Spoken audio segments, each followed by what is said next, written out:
Pesta demokrasi tinggal menunggu hari. Pemilu yang akan digelar pada 14 Februari 2024 ini akan diikuti 18 partai politik nasional dan 6 partai politik lokal. 18 partai politik nasional ini akan berebut tiket ke Senayan. 9 diantaranya merupakan partai yang saat ini belum memiliki kursi di DPR RI. Mereka akan berebut dukungan dengan 9 partai politik yang saat ini sudah ada di Senayan. Mereka harus bekerja keras karena tak mudah untuk lolos dari ambang batas parlemen yang dinilai tinggi. Mereka akan bersaing dan bertanding meski belum tentu bersanding.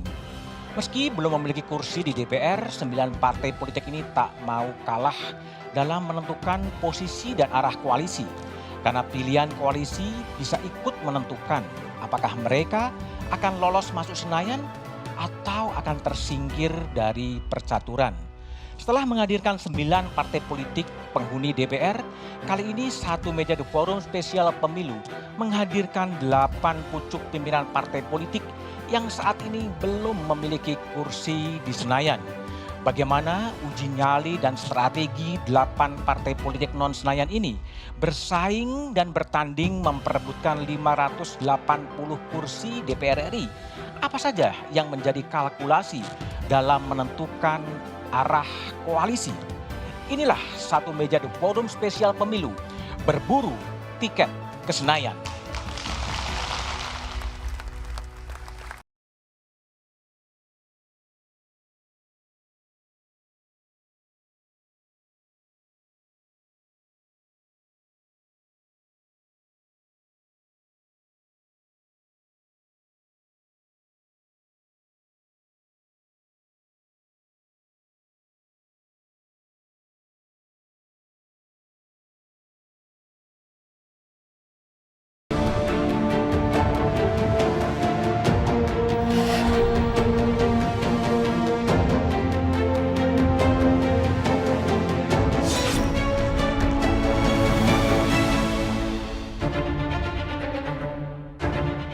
Kita justru melahirkan tokoh-tokoh baru.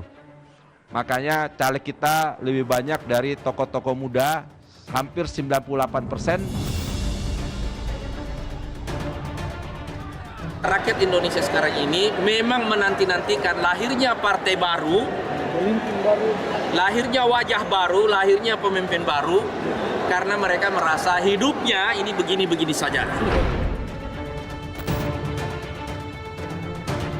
Mereka yang mengatakan ini lupa atau pura-pura lupa, mereka ini pejabat pemerintah, ketua-ketua partai, relawan-relawan yang lahir dari rahim reformasi. Masa di Indonesia nggak ada partai buruh? Negerimu itu 56,4 juta, itu buruh formal. Serikat-serikat buruh banyak. Terus siapa yang memperjuangkan secara politik? Kerjasama politik ini adalah kerjasama dalam kaitannya Pilpres. Karena pelaksanaan Pilpres dan Pileg itu bersamaan, mau tidak mau pasti akan ada kerjasama Pileg juga. Ya, saya tegaskan, saya melihat tidak ada baca pres yang dijegal secara tidak wajar, ya, di luar jalur politik. Tidak mudah menjadi presiden. Jangan setiap orang kepengen jadi presiden, maju jadi presiden. Dan merasa punya dukungan. Insya Allah pilihan atau keputusan final PSI adalah juga keputusannya Pak Jokowi.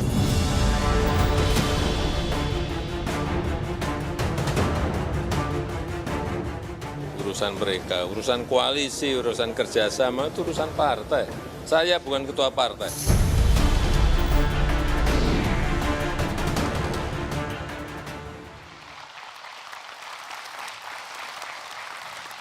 Malam ini saya ditemani 2 orang panelis, Abdel Akrian, Cing Abdel, malam, seorang komedian, Malam Mas Budi, malam Ya, Pak. dan juga ada Bivitri Susanti, pengamat hukum tata negara. Malam, Bibit. Selamat malam. Dan 8 pucuk pimpinan partai politik sebagai narasumber. Di ujung sebelah kiri ada Profesor Yusril Issa Mahendra. Malam, Prof. Yusril, Ketua Umum Partai Bulan Bintang. Lalu Fahri Hamzah, Wakil Ketua Umum Partai Gelora. Malam, Bang Fahri. Ada Mas Anas Urbaningrum, Ketua Umum Partai Kebangkitan Nusantara. Ya. Di sebelah kiri saya ada Mas Ridho Rahmadi, Ketua Umum Partai Umat. Malam, Mas Ridho. Lalu kemudian ada Presiden nih, Presiden betulan, Presiden Partai Buruh, Said Iqbal. Malam, Waalaikumsalam. Lalu kemudian ada Ketua DPP Partai Perindo, Mas Heri Budianto. Malam, Mas Heri. Dan kemudian ada Andi Budiman, Wakil Ketua Umum Partai Solidaritas Indonesia. Dan ada Mas Teddy Gusnaidi, Wakil Ketua Umum Partai Garuda. Saya juga sudah mengundang Partai Hanura, tapi pada malam ini belum berkeinginan untuk hadir. Sebelum saya memulai dialog pada malam ini, kita dengarkan terlebih dahulu cuplikan pidato kenegaraan Presiden Jokowi di sidang tahunan MPR siang tadi. Saya bukan lurah, saya adalah Presiden Republik Indonesia.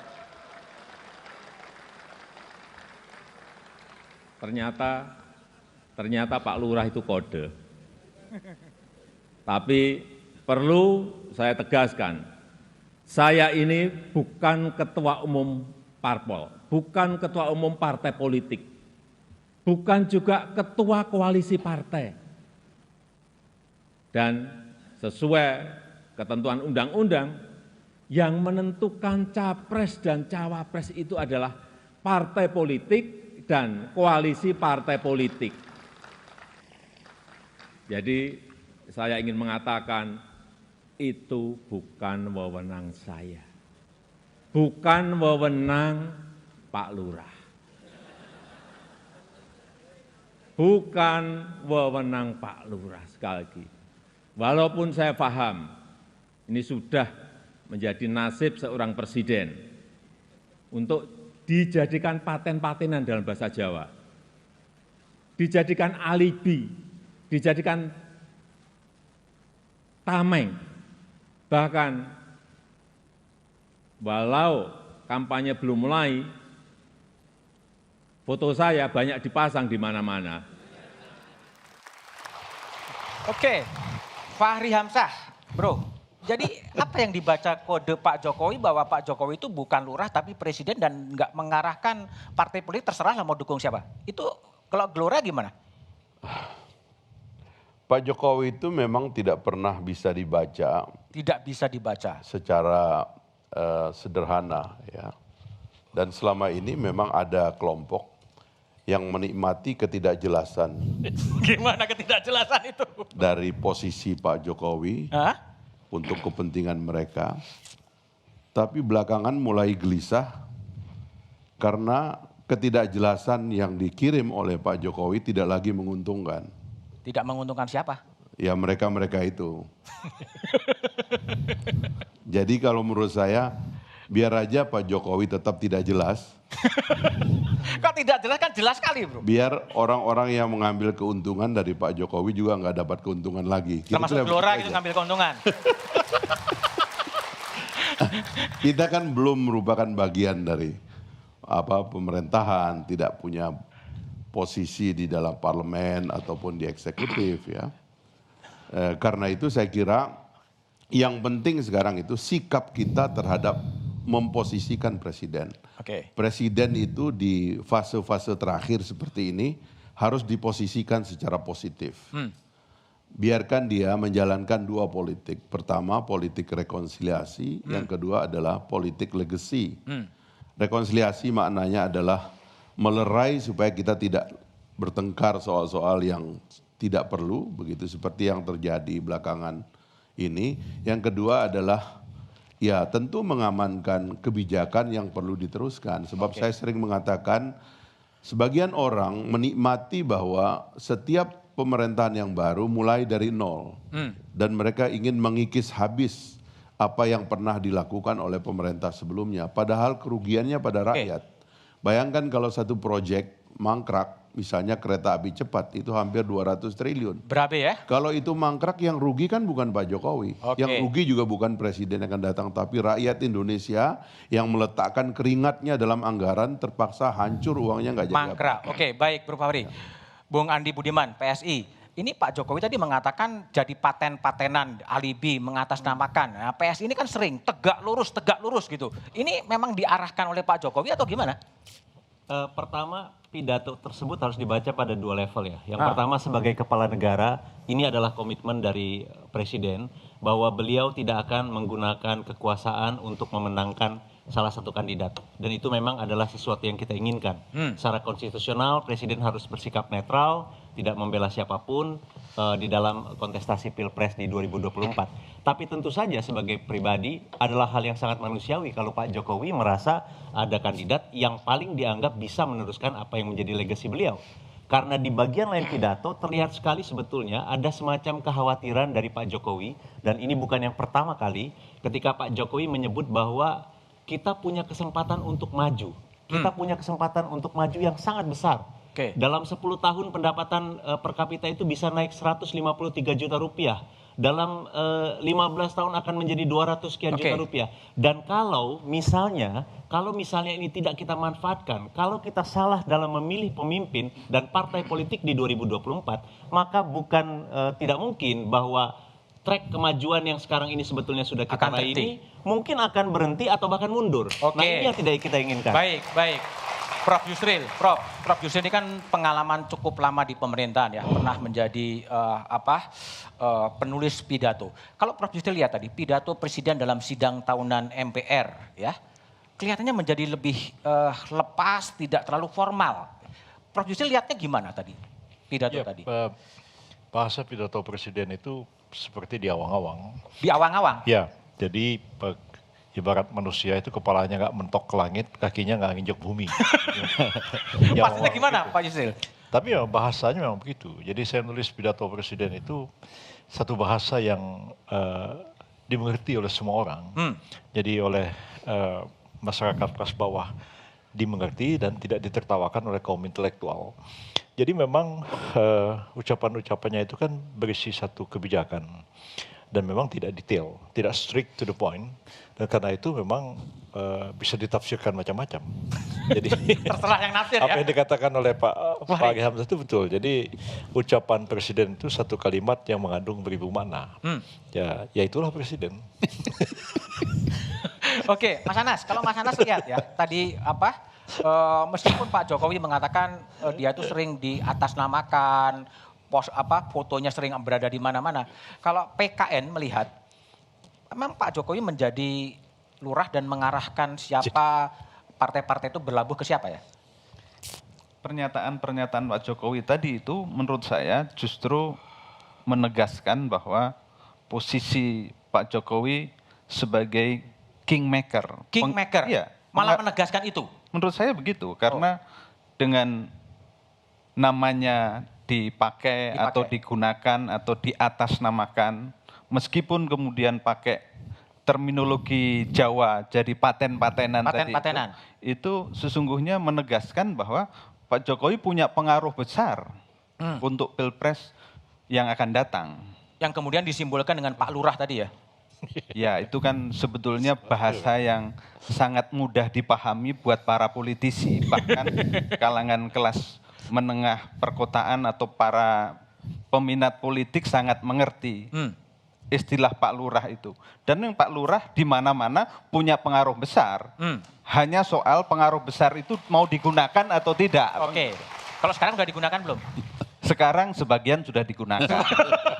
Belum digunakan semua. Belum digunakan sepenuhnya ya. Mas Heru, Perindo. Kalau Perindo baca dan kemudian Perindo kan juga sudah menyatakan dukungannya. Itu betul-betul karena kedaulatannya Perindo atau nunggu arahan dari Pak Lurah juga sebetulnya? Iya, kalau yang disampaikan dari yang dicuplik tadi, saya melihat bahwa Pak Jokowi menyampaikan betapa beliau itu memahami tentang politik kekinian. Karena apa? Karena pada bagian lain beliau katakan bahwa tadi fotonya dipasang bahkan sampai ke desa-desa, ya saya nggak ada masalah. Oke. Artinya tarik menarik gitu. kepentingan antara beberapa blok yang menginginkan dukungan dari Pak Jokowi, karena kepuasan tingkat kinerja Pak Jokowi yang masih sangat tinggi, ini menunjukkan bahwa memang pengaruh sosok Pak Jokowi di pemilu presiden yang akan datang itu sangat kuat gitu, masih ada. Gitu. Nah bagi Perindo sendiri, kami sudah menentukan sikap. Kami bersama-sama dengan PDIP, kemudian P3 dan Hanura mendukung Ganjar Pranowo, itu adalah bagian daripada kami terus mengupayakan kelanjutan dari pembangunan yang sudah dijalankan oleh Pak Jokowi. Baik, Mas Ridho, Ketua Umum Partai Umat. Ini kalau Mas Anas tadi kan bilang bahwa kode lurah itu udah biasa lah ya, artinya semua orang paham. Kalau Partai Umat memahami nggak kode lurah atau Pak Lurah memang sangat ikut menentukan arah politik dari Partai Umat? Ya, jadi tadi saya melanjutkan dari Bang Fahri juga Prof. Yusril. Jadi ini kurang jelas apa yang dimaksud. Jadi kita diajarkan juga dalam politik ini untuk membaca apa yang tidak dikatakan. Yang tidak dikatakan apa? Jadi ini kita tidak bertanya tapi dijawab. Ya. Jadi seperti anak kecil kita tanya melakukan ini atau tidak, sebelum kita bertanya lebih jauh sudah mengaku A dan seterusnya. Jadi seperti seakan-akan mengkonfirmasi yang kita khawatirkan tersebut, yaitu cawe-cawenya Jokowi dalam hal Pilpres. Jadi sekali lagi, kalau stance Partai Umat ya dari awal kita sudah dalam beberapa kali forum mengatakan Presiden Jokowi seyogianya harus pada posisi yang di tengah. Ya. Jangan sampai gambar-gambar itu juga ada pada poster-poster capres-capres. Jadi jangan sampai cawe-cawe, karena beliau adalah pimpinan tertinggi dari Republik ini, memegang seluruh instrumen, seluruh sumber daya. Jadi apa yang dilihat beliau belum bisa dikatakan itu juga akan diikuti oleh bawahannya. Oke, baik. Bang Said, kalau Bang Said sebagai Presiden Partai Buruh yang menyuarakan aspirasi buruh, tadi Pak Jokowi kan mengatakan bahwa saya ini sering diatasnamakan gitu. Nah faktor Pak Presiden atau Pak Lurah dalam bahasa Pak Jokowi, Partai Buruh akan merefer juga kemana arah pendulum politik dari Presiden ke Capres 2024? Partai Buruh belum menentukan siapa calon presidennya, karena kami harus melakukan konvensi calon presiden. Belum? Konvensi calon presiden sekitar September atau awal Oktober. Dan kemudian nanti diputuskan di rapat presidium. Mungkin Oktober atau awal-awal November baru kita putuskan. Kami tidak harus menentukan cepat atau lambat. Karena pemilihan kepala negara bagi kaum buruh, petani, nelayan, dan kelas pekerja itu ada tentang masa depan. Tentang bagaimana kami mendirikan partai buruh terbangun karena ada Omnibus Law. Sehingga kami harus memastikan bahwa presiden yang kami pilih adalah presiden yang harus mencabut Omnibus Law.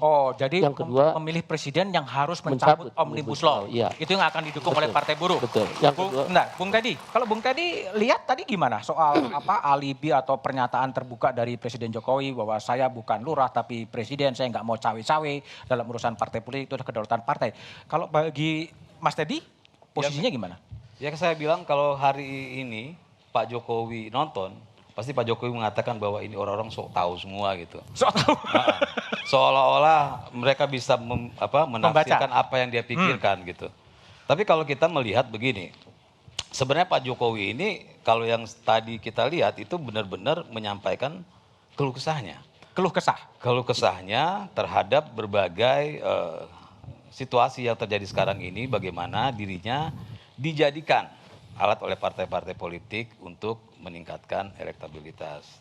Tapi memang Pak Jokowi itu saya lihat apa adanya, karena bahkan cawe-cawenya pun dia mengakui bahwa memang dia punya hak untuk cawe-cawe gitu. Jadi saya melihat bahwa ini adalah sebuah ungkapan yang jujur dari Presiden Jokowi, sehingga tidak ada tafsir-tafsiran. Makanya saya yakin ketika Pak Jokowi menonton acara ini, dia akan bilang kalian sok tahu semua. Kalian sok tahu ya. Presiden Jokowi memang seperti mengeluarkan segala unek-uneknya dalam pidato sidang tahunan MPR. Tapi apa sih sebetulnya ingin disampaikan Presiden? Diskusinya setelah jeda berikut ini.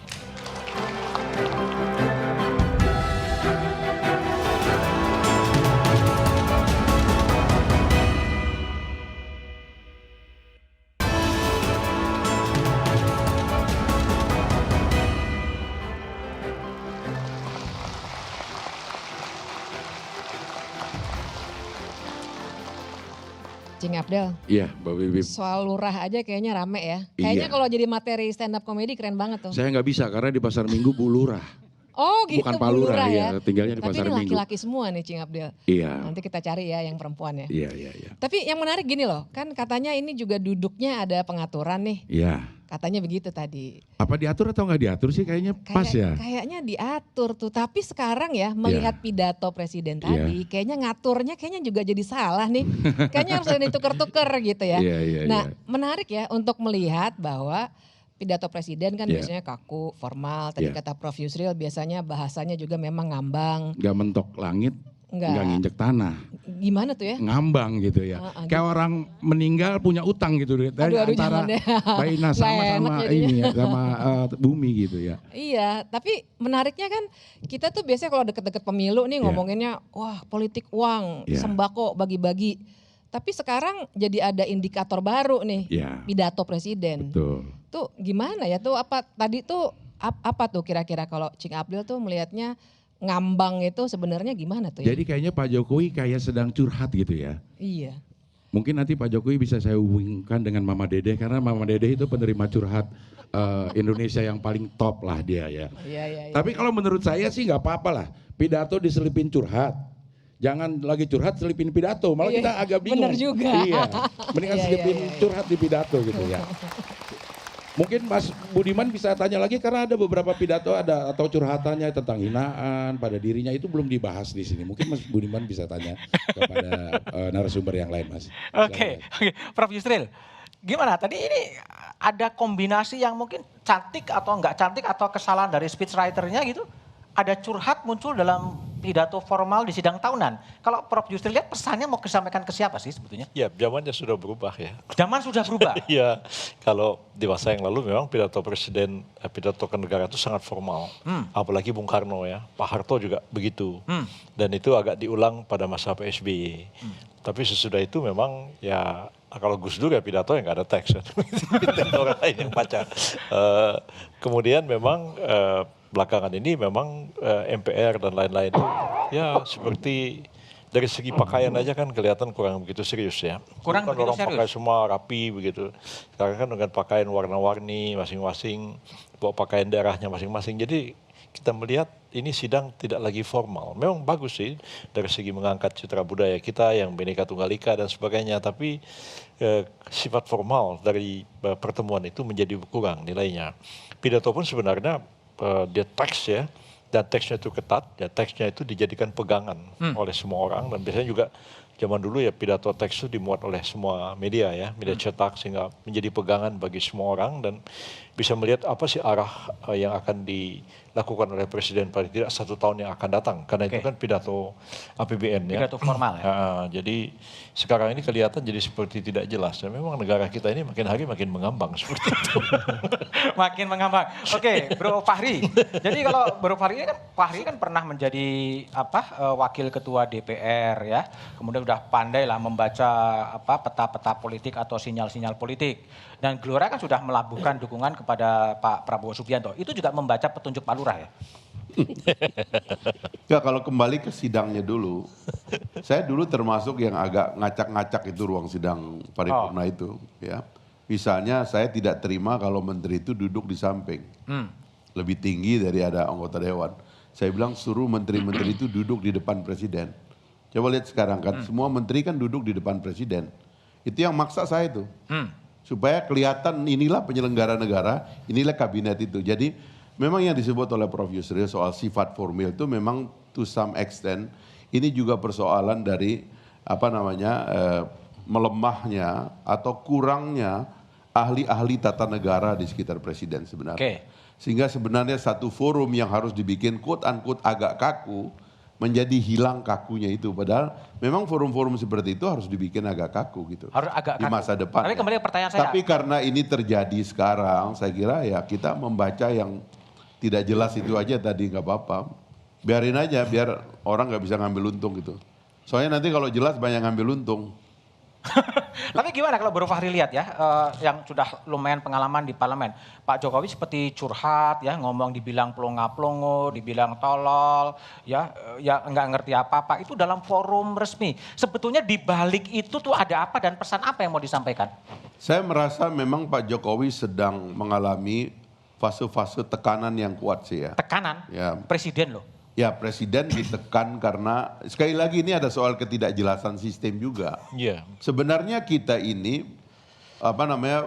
layakkah dalam setiap persoalan misalnya pergantian pemimpin dan sebagainya itu selalu mengasosiasikan apa-apa yang kita lakukan itu dikaitkan dengan presiden. Oke. Misalnya itu kan karena ketidakjelasan sistem tadi yang saya katakan. Sebenarnya Pak Jokowi itu milik siapa misalnya? Itu kan nggak jelas. Ada partai yang menganggap itu adalah milik dia gitu. Padahal faktanya Pak Jokowi tidak merasa menjadi milik dari partai itu karena mendapatkan dukungan dari banyak partai lain dalam satu sistem yang kita tidak atur secara rigid tadi itu gitu. Itulah yang menyebabkan kemudian ada serangan kepada Pak Jokowi sekarang karena dianggap ada kubu yang ambil untung dari Pak Jokowi dan ada kubu yang merasa rugi oleh pengambilan keuntungan dari kubu lain begitu. Nah serangan itu di-clearkan tadi oleh Bapak Presiden bahwa enggak, saya enggak ada di situ. Baik. Kira-kira begitu. Bung Andi Budiman, PSI. Tadi Fahri mengatakan ada partai yang mengambil keuntungan ya dengan mendompleng atau membawa Presiden Jokowi. Nah PSI ini kan paling sering nih tegak lurus kemana-mana ikut Jokowi. Betul PSI juga ngambil keuntungan? Enggak, sebetulnya statement kami itu sebetulnya lebih ditujukan sebuah sikap bagaimana kami menghargai value, menghargai visi yang sudah diletakkan oleh Pak Jokowi. Jadi sekali lagi kalau kita membaca pidato Presiden tadi, sebetulnya itu memperlihatkan satu sikap percaya diri yang sangat besar. Percaya diri, mengakui bahwa ada kritik kepada beliau dan beliau mendengarkan semua kritik itu. Memperlihatkan juga ada iklim kebebasan di Indonesia. Beliau mendengar, kemudian orang yang bersangkutan tidak dijerat dengan hukum dan lain sebagainya. Jadi ini adalah salah satu berkah demokrasi. Jadi pidato presiden itu adalah salah satu bentuk kepercayaan diri yang besar dari seorang presiden bahwa di Indonesia memang ada iklim kebebasan. Saya mendengar loh ada kritik, ada makian kepada diri saya dan itu nggak apa-apa. Karena kenyataannya, karena pada bagian lain Pak Jokowi itu memperlihatkan rasa percaya diri yang besar dengan memaparkan apa yang sudah dikerjakan selama beberapa waktu Tapi terakhir. kan tadi Anda mengatakan menghargai kebebasan dalam demokrasi. Tapi Pak Jokowi juga mengatakan bahwa demokrasi telah disalahgunakan untuk mencaci, untuk memaki-maki. Betul. Yang dikritik oleh Pak Jokowi itu adalah hilangnya keadaban. Dalam soal itu kita sepakat. Dalam soal keadaban itu kita sepakat bahwa ruang publik ini terlalu banyak diisi dengan kebencian dan itu harus kita hentikan. Itu kita harus sepakat pada. Tapi PSI nggak ngambil keuntungan dari Pak Jokowi kan? Tergantung apa yang dimaksud dengan keuntungan tadi. Yang jelas dukungan sejak awal PSI memang merasa bahwa dukungan kami ini adalah dukungan yang otentik. Kami merasa bahwa orang yang akan bisa menyelamatkan masa depan Indonesia adalah Pak Jokowi. Yang bisa menyelamatkan anak muda, adalah Pak Jokowi. Mas Anas, jadi gimana kalau Mas Anas melihat pidato Jokowi tadi, pesan itu mau disampaikan kepada siapa sih sebetulnya sampai di depan itu kan kelihatannya improvisasi ya, nggak ada di teks tapi kemudian dia semacam mengungkapkan lah situasi kebatinan, isu-isu yang banyak di ruang-ruang publik. Itu pesan mau siapa kalau menurut Mas Anas lihat? Menurut saya dari sisi tradisi demokrasi sesungguhnya Presiden ingin menegaskan bahwa kritik itu boleh. Bahkan pejabat publik dicaci silakan, itu bagian dari risiko demokrasi. Tetapi pada saat yang sama juga Presiden ketika menyampaikan itu ingin menunjukkan bahwa justru Presiden ketika dikritik, dicaci seperti itu mendapatkan deposit politik. Justru deposit politiknya tambah. Benefit politik ya? Benefit politiknya diterima justru, mendapatkan benefit politik dari situasi seperti itu. Karena itu sikap Presiden ya santai saja ketika dikritik plonga-plongo, dikritik tolol atau dikritik seperti apa, itu menurut saya justru dinikmati oleh Presiden Jokowi. Tetapi saya setuju pada saat yang sama Presiden sedang mengingatkan bahwa di dalam tradisi demokrasi yang keras pun harus mempertimbangkan nilai-nilai keluhuran. Di dalam menyampaikan kritik itu mesti ada asas sopan santun. Keadaban ya. Keadaban ya. Kesantunan timur segala macam. Itu poin yang menurut saya penting untuk kita garis bawahi. Tetapi pesan itu untuk siapa? Menurut saya ya Presiden sekarang ini secara umum ya sedang meletakkan setidaknya kakinya ini di dua tempat. Di dua tempat? prosentasenya seberapa Pak Fahri lebih tahu. Tetapi kira-kira posisinya seperti itu. Nah, Presiden sedang menjaga situasi seperti ini. Nanti akan jelas ketika bulan Oktober pendaftaran calon presiden. Presiden. Sekarang masih agak mengambang. Agak mengambang, persentasenya tahu Fahri ya? Ya, karena pintar menghitung dia. Jadi berapa persen, Prof. Yusril? Kalau tadi Bung Anas mengatakan kedua tempat tapi presentasinya belum tahu. Condong pilihannya Pak Jokowi itu. Pilihannya? Ya, pilihannya nanti kalau kita lihat sudah saat pencalonan presiden. Belum, pasti akan bisa berubah lagi ya? Bisa saja berubah ya. Politik ini kan selalu dinamis dan susah untuk diduga. Susah untuk diduga? Ya, susah sekali untuk menduganya. Termasuk Mas Anas kan, yang juga masih kebingungan kan? Bukan kebingungan, kalau PKN memang belum. Oh belum? Nah, PKN belum menentukan karena PKN ini posisinya tahu persis bukan pengusung. Oke. Pilpres 2024 PKN sebagai partai baru belum dalam posisi mengusung. Paling jauh adalah mendukung. Karena itu kami sabar, sabar saja. Peta politiknya seperti apa, kemudian pasangannya seperti apa. Perjodohan politiknya aja belum tuntas kok, koalisinya belum tuntas. Yang baru sabar dulu. Jangan kemajuan gitu ya? Nah, kira-kira. Bung Ridho, jadi kalau Pak Jokowi ini kan ada dua statement. Yang pertama dulu kan akan cawe-cawe. Ya kan? Tapi pada saat sekarang tadi dalam sidang tahunan MPR mengatakan urusan capres-capres itu gak ikut-ikutan. Saya bukan ketua umum parpol, bukan ketua koalisi parpol, gak akan ngatur-ngatur, gak akan jadi kingmaker. Ya. Yang dipercaya yang mana kalau Pak Ridho? Yang pertama ya. Yang pertama itu yang mana? Yang pertama akan cawe-cawe. Gitu. Akan cawe-cawe, artinya? Akan cawe-cawe. Dari berbagai macam gestur Pak Jokowi yang sudah dilakukan ya, dengan diturunkan anaknya bertemu tokoh ini dan tokoh itu, capres-capres, itu salah satu bukti indikasi yang kuat lah. Kan capresnya menemuin putranya. Ya, berbagai macam cerita lah kita bisa buat ya gitu. Nah, saya ingin sedikit mengomentari tentang pidato tadi. Ya, jadi harusnya dalam pidato kenegaraan ya itu ini akan dilihat tidak hanya seluruh Indonesia, tapi juga luar negeri. Jadi harus mencerminkan juga high politics, politik yang adiluhung, yang adab, ya, yang tinggi. Jangan sampai ada hal yang less formal ataupun sampai cengengesan seperti. Tapi kan ada dua pidato kan, pidato di depan MPR dan pidato soal APBN kan sebetulnya di DPR maupun di sana kan sebenarnya. Ya, dimanapun itu kan formal semua. Ya. Nah, seharusnya mencerminkan ini adalah pimpinan tertinggi Republik ini, ya, termasuk dikatakan. Saya juga sama konsennya, sepertinya tim di belakangnya ini mungkin kurang memahami ya tata naskah dan segala macam yang seharusnya mencerminkan sekali lagi politik adiluhung yang tinggi lah, yang beradab. Gitu. Oke, kalau Partai Umat larinya kemana? Untuk Capres 2024? Di Rakernas kita sudah mendeklarasikan ke Pak Anies Baswedan. Ya. Katanya kan Pak Amin Rais bilang ke Prabowo, yang mana yang betul? Nah, itu improvisasi juga itu. Pak Amin Rais, Partai Umat, insya Allah bulat utuh kita mendukung Pak Anies Baswedan. Lalu pernyataan Pak Amin Rais? Itu doorstop, kemudian dalam konteks yang mengandai-andai. Jadi kalau ditanya sekarang, ya, pertanyaannya ya, kalau ditanya sekarang, bagaimana nanti kalau ini begitu, ya jawab kita, ya insya Allah nanti kita kasih tahu. Oke, jadi masih Pak Amin berbeda, Partai Ridho berbeda gitu? Oh enggak, Pak Amin sama. Partai Umat bulat utuh mendukung Pak Anies Baswedan. Oke, baik.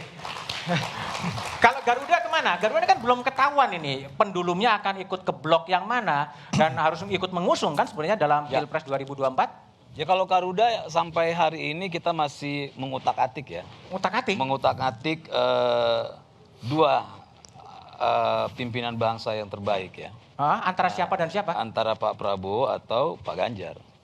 Jadi kami lagi mengutak-atik. Kan nama Partai Garuda lambangnya udah mirip Gerindra kan, ke Gerindra ya? Ya bisa saja. Bisa saja kan? Bisa saja kan. Kan kita belum keputusan. Belum ada keputusan. Bisa diatur. Gak bisa diatur. Kalau kita gak bisa diatur. Artinya ya saya mau sampaikan bahwa kita ini karena memang rata-rata bisa dibilang 80%, 90%, Partai Garuda itu berisi benar-benar real anak muda. Real anak muda, terus? Jadi kita memang mendiskusikan dengan mereka, nggak harus selalu keputusan itu ada di atas ya. Kita mendiskusikan ya, ada persentase antara Pak Ganjar dan Pak Prabowo itu ya baru sampai sekarang ini sih agak-agak tinggi ke Pak Prabowo. Agak kecenderungan ke sana? Iya. Oke, Bib mau bicara? Iya, saya mau. Silakan.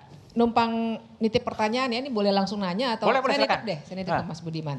Saya sebenarnya penasaran nih, dari tadi kita ngebahasnya kan sumbernya pidato, tapi sebenarnya para perwakilan partai yang ada di depan ini ketika Mas Budiman tanya secara straightforward ini mau kemana sebenarnya, itu mempertimbangkan gagasan dari para capres atau enggak sih? Oke. Atau cuma hitung-hitungan angka, ngelihat siapa bakal cawapresnya, atau gimana tuh sebenarnya? Kayaknya soalnya belum ada yang ngomongin gagasan tuh. Oke, baik. Heri, tadi kan Heri kan udah jelas tuh pendukungnya adalah pada Mas Ganjar Pranowo. Ini yang dipertimbangkan memang apa? Tadi yang Di Fitri katakan gagasan yang dibawakan oleh capres, atau ada faktor apa lagi sebenarnya yang membuat Perindo menjatuhkan blok kepada Mas Ganjar Pranowo? Ya, fakta politik hari ini kami adalah bagian daripada pemerintahan Jokowi Ma'ruf Amin. Itu satu poin. Maka apa yang sudah dilakukan oleh Pak Jokowi hari ini itu harus dilanjutkan. Kita seperti disampaikan oleh Pak Jokowi dalam pidato itu juga bahwa Indonesia akan memasuki masa Indonesia Emas 2045. Kita akan masuk pada posisi kelima negara besar dunia. Sudah ada strateginya. Maka pemimpin ke depan itu adalah pemimpin yang memiliki komitmen untuk terus melanjutkan apa yang sudah dilakukan. Jadi gagasannya adalah gagasan Presiden Jokowi yang kemudian bisa dilaksanakan oleh Ganjar Pranowo. Poinnya adalah setiap pemimpin itu apa yang sudah dilakukan harus memiliki komitmen pemimpin ke depannya untuk melakukan. Jadi tidak berganti pemimpin lalu kemudian semua yang sudah dilakukan itu hilang, harus disusun dari bawah. Jadi keberlanjutan itu sangat penting. Keberlanjutan Kalau sangat tidak, penting. energi bangsa ini habis hanya karena ganti pemimpin lalu kemudian kebijakan. Tapi Pak Prabowo juga mau apapun dan melanjutkan kan, bahkan menyebutkan tim kabinet Jokowi. Ya kita lihat darahnya seperti apa, itu kan penting. Dua-duanya mau melanjutkan bukan? Persis, tapi kan lahirnya Ganjar Pranowo adalah sama-sama dari partai yang dari PDIP, seperti itu. Oke, baik, Bung Said. Ini kan Bung Said ini kan tadi mengatakan masih mau menunggu suara buruh ya. Tapi gagasan apa sih kalau Anda mau menjatuhkan pilihan pada A, B, C, itu apakah seperti Bipip katakan tadi gagasan yang ditawarkan atau ya udahlah asal pilih aja lah, kira-kira gimana? Tadi saya sudah sebut, Partai Buruh akan memilih calon presiden yang berani mencabut Omnibus Law Undang-Undang Cipta Kerja. Bagaimana negara menempatkan mencabut Undang-Undang Cipta Kerja. Bagaimana negara menempatkan sebagai agen outsourcing. Ini jenis pekerjaan yang boleh di outsourcing, ini yang tidak boleh. Itu kan modern slavery. Orang bilang Partai Buruh pada identitas. Yes, we are the identitas political party karena kami adalah identitas kelas. Oleh karena itu menjadi penting bagi Partai Buruh untuk menentukan pemimpin masa 5 tahun ke depan, memastikan hak-hak buruh, hak-hak petani yang tanahnya dirampas, hak-hak nelayan yang nggak pernah punya perahu, hak-hak perempuan yang termarginalkan karena kekerasan, hak-hak buruh migran yang diperkosa, yang dipancung. Kami ingin memastikan itu dan terakumulasi di Omnibus Law. Udah ada belum sih? Oleh karena itu konvensi akan menentukan itu. Kami tidak berhenti di situ. Kami ingin melakukan sebenarnya karena sistem. Apa yang dilakukan oleh Pak Jokowi hal yang wajar nggak? Wajar. Karena sistemnya udah terjadi begitu. Kami menginginkan presidensial threshold 20% dihapus agar setiap partai politik mempunyai calon presiden. Kalau Partai Buruh berorientasi pada kelas, maka calon presiden kami adalah kelas. Itulah kita meminta agar negara memberi ruang. Hakim Mahkamah Konstitusi memberi jalan. Kalau dia udah jadi peserta pemilu, jelas kami beda kok identitasnya. Kami beda dengan Partai Golkar, kami beda dengan Partai PDIP. Karena apa? Apa yang menjadi orientasinya beda. Gimana kami mau pilih seorang calon presiden kalau dia pro outsourcing? Bagaimana kalau kami bisa cari calon presiden, tidak ada ruang, presiden yang ingin kami pilih, dia pro kepada petani, yang reforma agraria, kedaulatan pangan. Semua ditutup dengan sistem ini. Jadi nggak salah kalau Presiden Jokowi melakukan itu. Karena apa? Sistemnya memang orang mencari ada gula, ada semut, ada elektabilitas, maka dia menjadi ruang untuk mendapatkan itu. Belum lagi lembaga survei yang menguatkan itu. Terus di mana orang-orang kecil ini menempatkan diri dalam ruang yang sudah dibuka menjadi peserta pemilu, mencari pemimpinnya. Baik.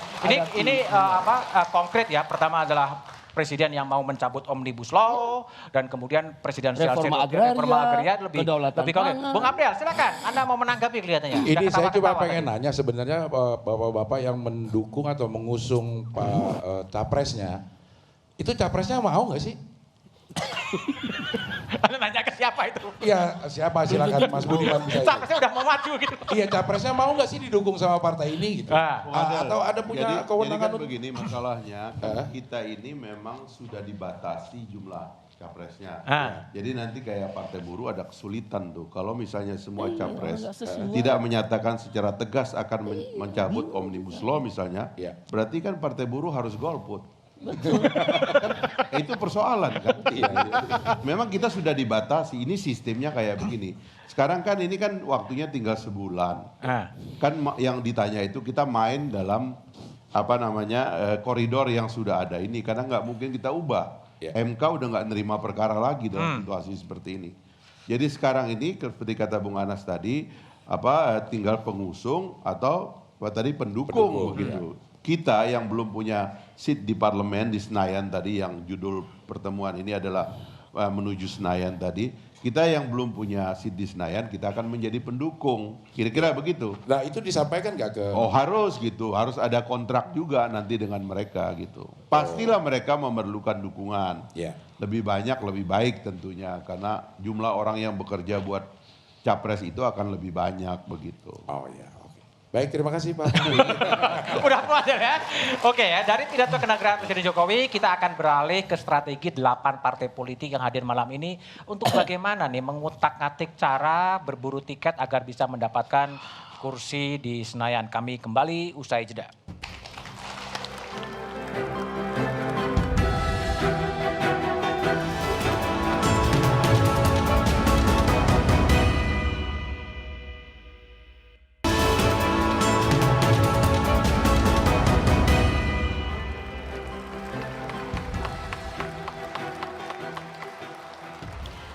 Bersama kami di satu meja The Forum Spesial Pemilu. Saudara, 9 dari 18 partai politik yang terdaftar di pemilu 2024 belum memiliki kesempatan untuk maju ke parlemen. Tapi kalau kita lihat politik itu cair, kemungkinan semuanya pasti bisa terjadi. Seperti apa profil para pemilih di pemilu 2024? Kita akan lihat layar di samping saya. Profil pemilih pemilu di 2024. Totalnya ada 204,8 juta pemilih. Ini adalah daftar pemilih versi KPU yang sudah ditetapkan. 60% pemilih ini berdasar dari Gen Z dan juga Gen milenial. Artinya 60% pemilih didominasi ini 17 sampai 39 tahun, pemilih muda, umurnya di bawah 40 tahun. Kita lihat peserta pemilu di 2019, kita flashback sedikit. Ada 9 partai politik yang lolos ke Senayan. Ada PDI Perjuangan, Gerindra, Golkar, Demokrat, Nasdem, PAN, P3, PKB, dan juga PKS.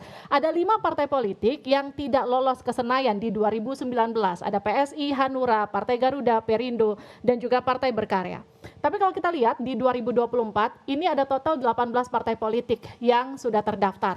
Dan 9 parpol non-Senayan. Dari mana datangnya 9 parpol? 5 yang tadi ditambah 4 partai politik baru. Mereka semua memperebutkan 580 kursi di Senayan. 18 partai politik ini memperebutkan 580 kursi. Kalau kita lihat dari elektabilitas partai politik versi Litbang Kompas, ini surveinya di Mei 2023. Kalau kita lihat, di sini Perindo 3,1%, sisanya masih di bawah 1%. Artinya PR-nya masih cukup besar. Kenapa? Karena ambang batas parlemennya di 2024 4%. Kita lihat elektabilitas partai politik versi LSI ini di Juli 2023, lebih dekat ke sekarang. Perindo 4,4%, artinya kalau ini betul terjadi nanti di pemilu, Perindo mungkin aja lolos ke parlemen. Sisanya tetap masih punya PR yang cukup besar.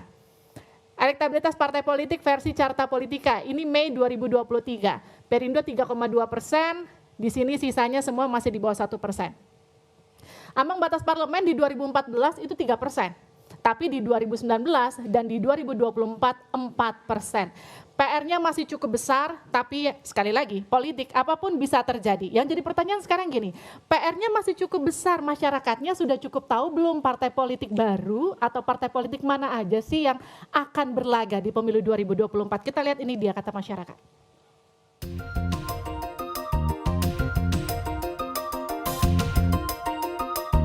Mungkin 24. Itu yang suka ada di pamflet kayak PAN, Demokrat, Golkar, PDI pasti ada. Sepengetahuan saya, correct me if I'm wrong, 17. Oke. Bisa dinamain nggak apa aja? Oh, apa aja dijabarin ya? Oke.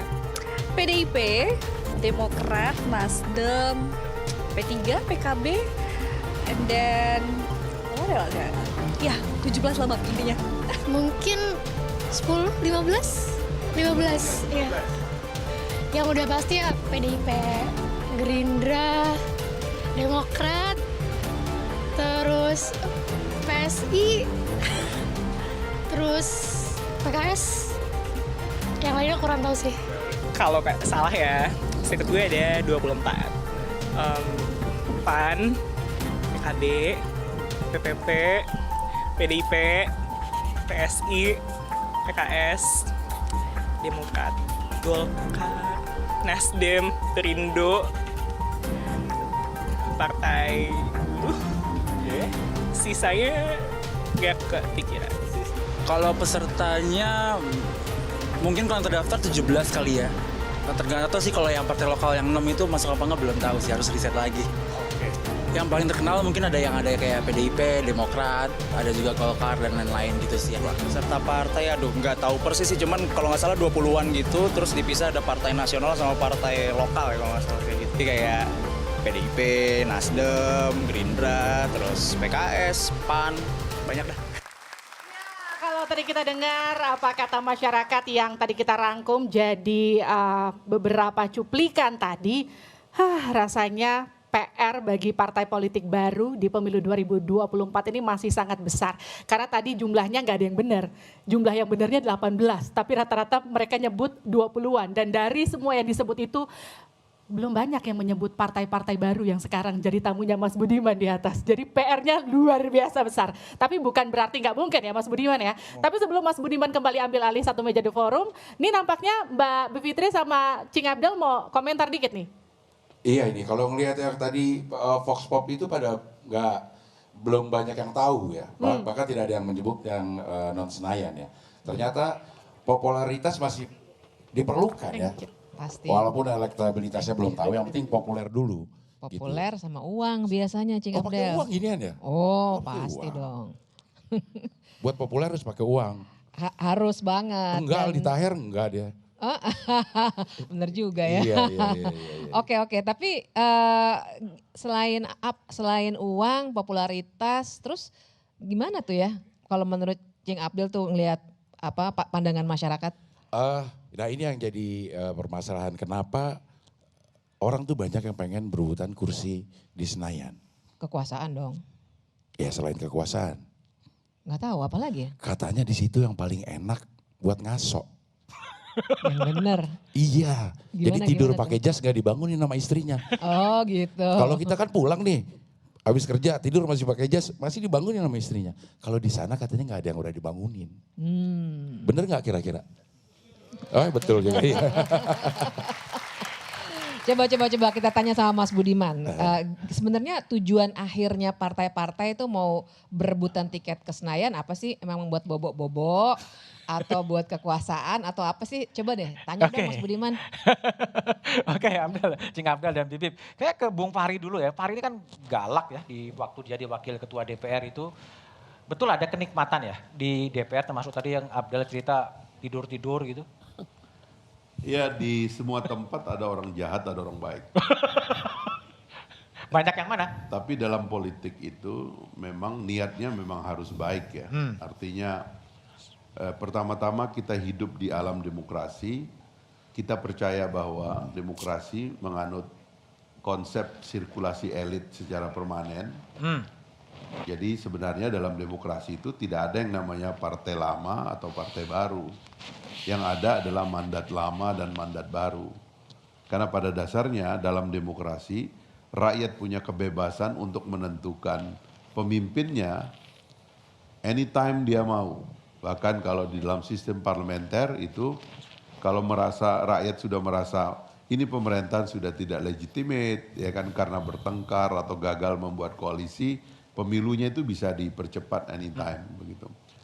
Nah di dalam sistem kita, sistem presidensil itu diatur secara periodik 5 tahunan, dan 5 tahun itu adalah kesempatan bagi rakyat untuk memperbaharui pemimpinnya. Oke. Selama ini kita punya keluhan yang disebut oleh Cing Abdel tadi, anggota dewan yang tidak bekerja dan sebagainya, ya kita bikin pemilu ini supaya ada orang baru yang mengganti orang-orang yang kita anggap udah saat diganti. Oke, baik. Mas Anas. Anas kan juga pernah berada di DPR ya. Apakah memang tadi ada orang berburu-buru ingin menjadi anggota DPR, ada kenikmatan-kenikmatan tadi yang secara sinikal Cing Abdel mengatakan bisa boba atau apa mau diperjuangkan sebetulnya? Buat PKN, pemilu itu sesungguhnya adalah kesempatan rakyat untuk menilai kembali pilihannya pada pemilu sebelumnya. Betul atau tidak? Itu sudah sesuai dengan ekspektasinya atau belum kan gitu. Nah, kesempatan seperti itulah yang kemudian membuka ruang politik bagi partai yang sudah ada sebelumnya maupun bagi partai yang baru untuk menawarkan harapan-harapan yang lebih baik gitu. Nah, karena itu kemudian partai baru punya kesempatan untuk menawarkan harapan yang lebih baik karena partai baru belum dinilai oleh publik, oleh rakyat, oleh pemilih. Partai yang lama yang sudah punya anggota parlemen dinilai apakah sudah sesuai dengan harapan tadi atau belum. Nilainya merah atau hijau. Simbolik banget ya. Merah, kuning, hijau atau ungu. Ungu, biru, Tosca. Oke. Ya, semua harus disebut. Gitu. Oke. Biar adil. Tapi poinnya adalah pemilu itu adalah harus, menurut saya harus dibangun tradisi baru begini.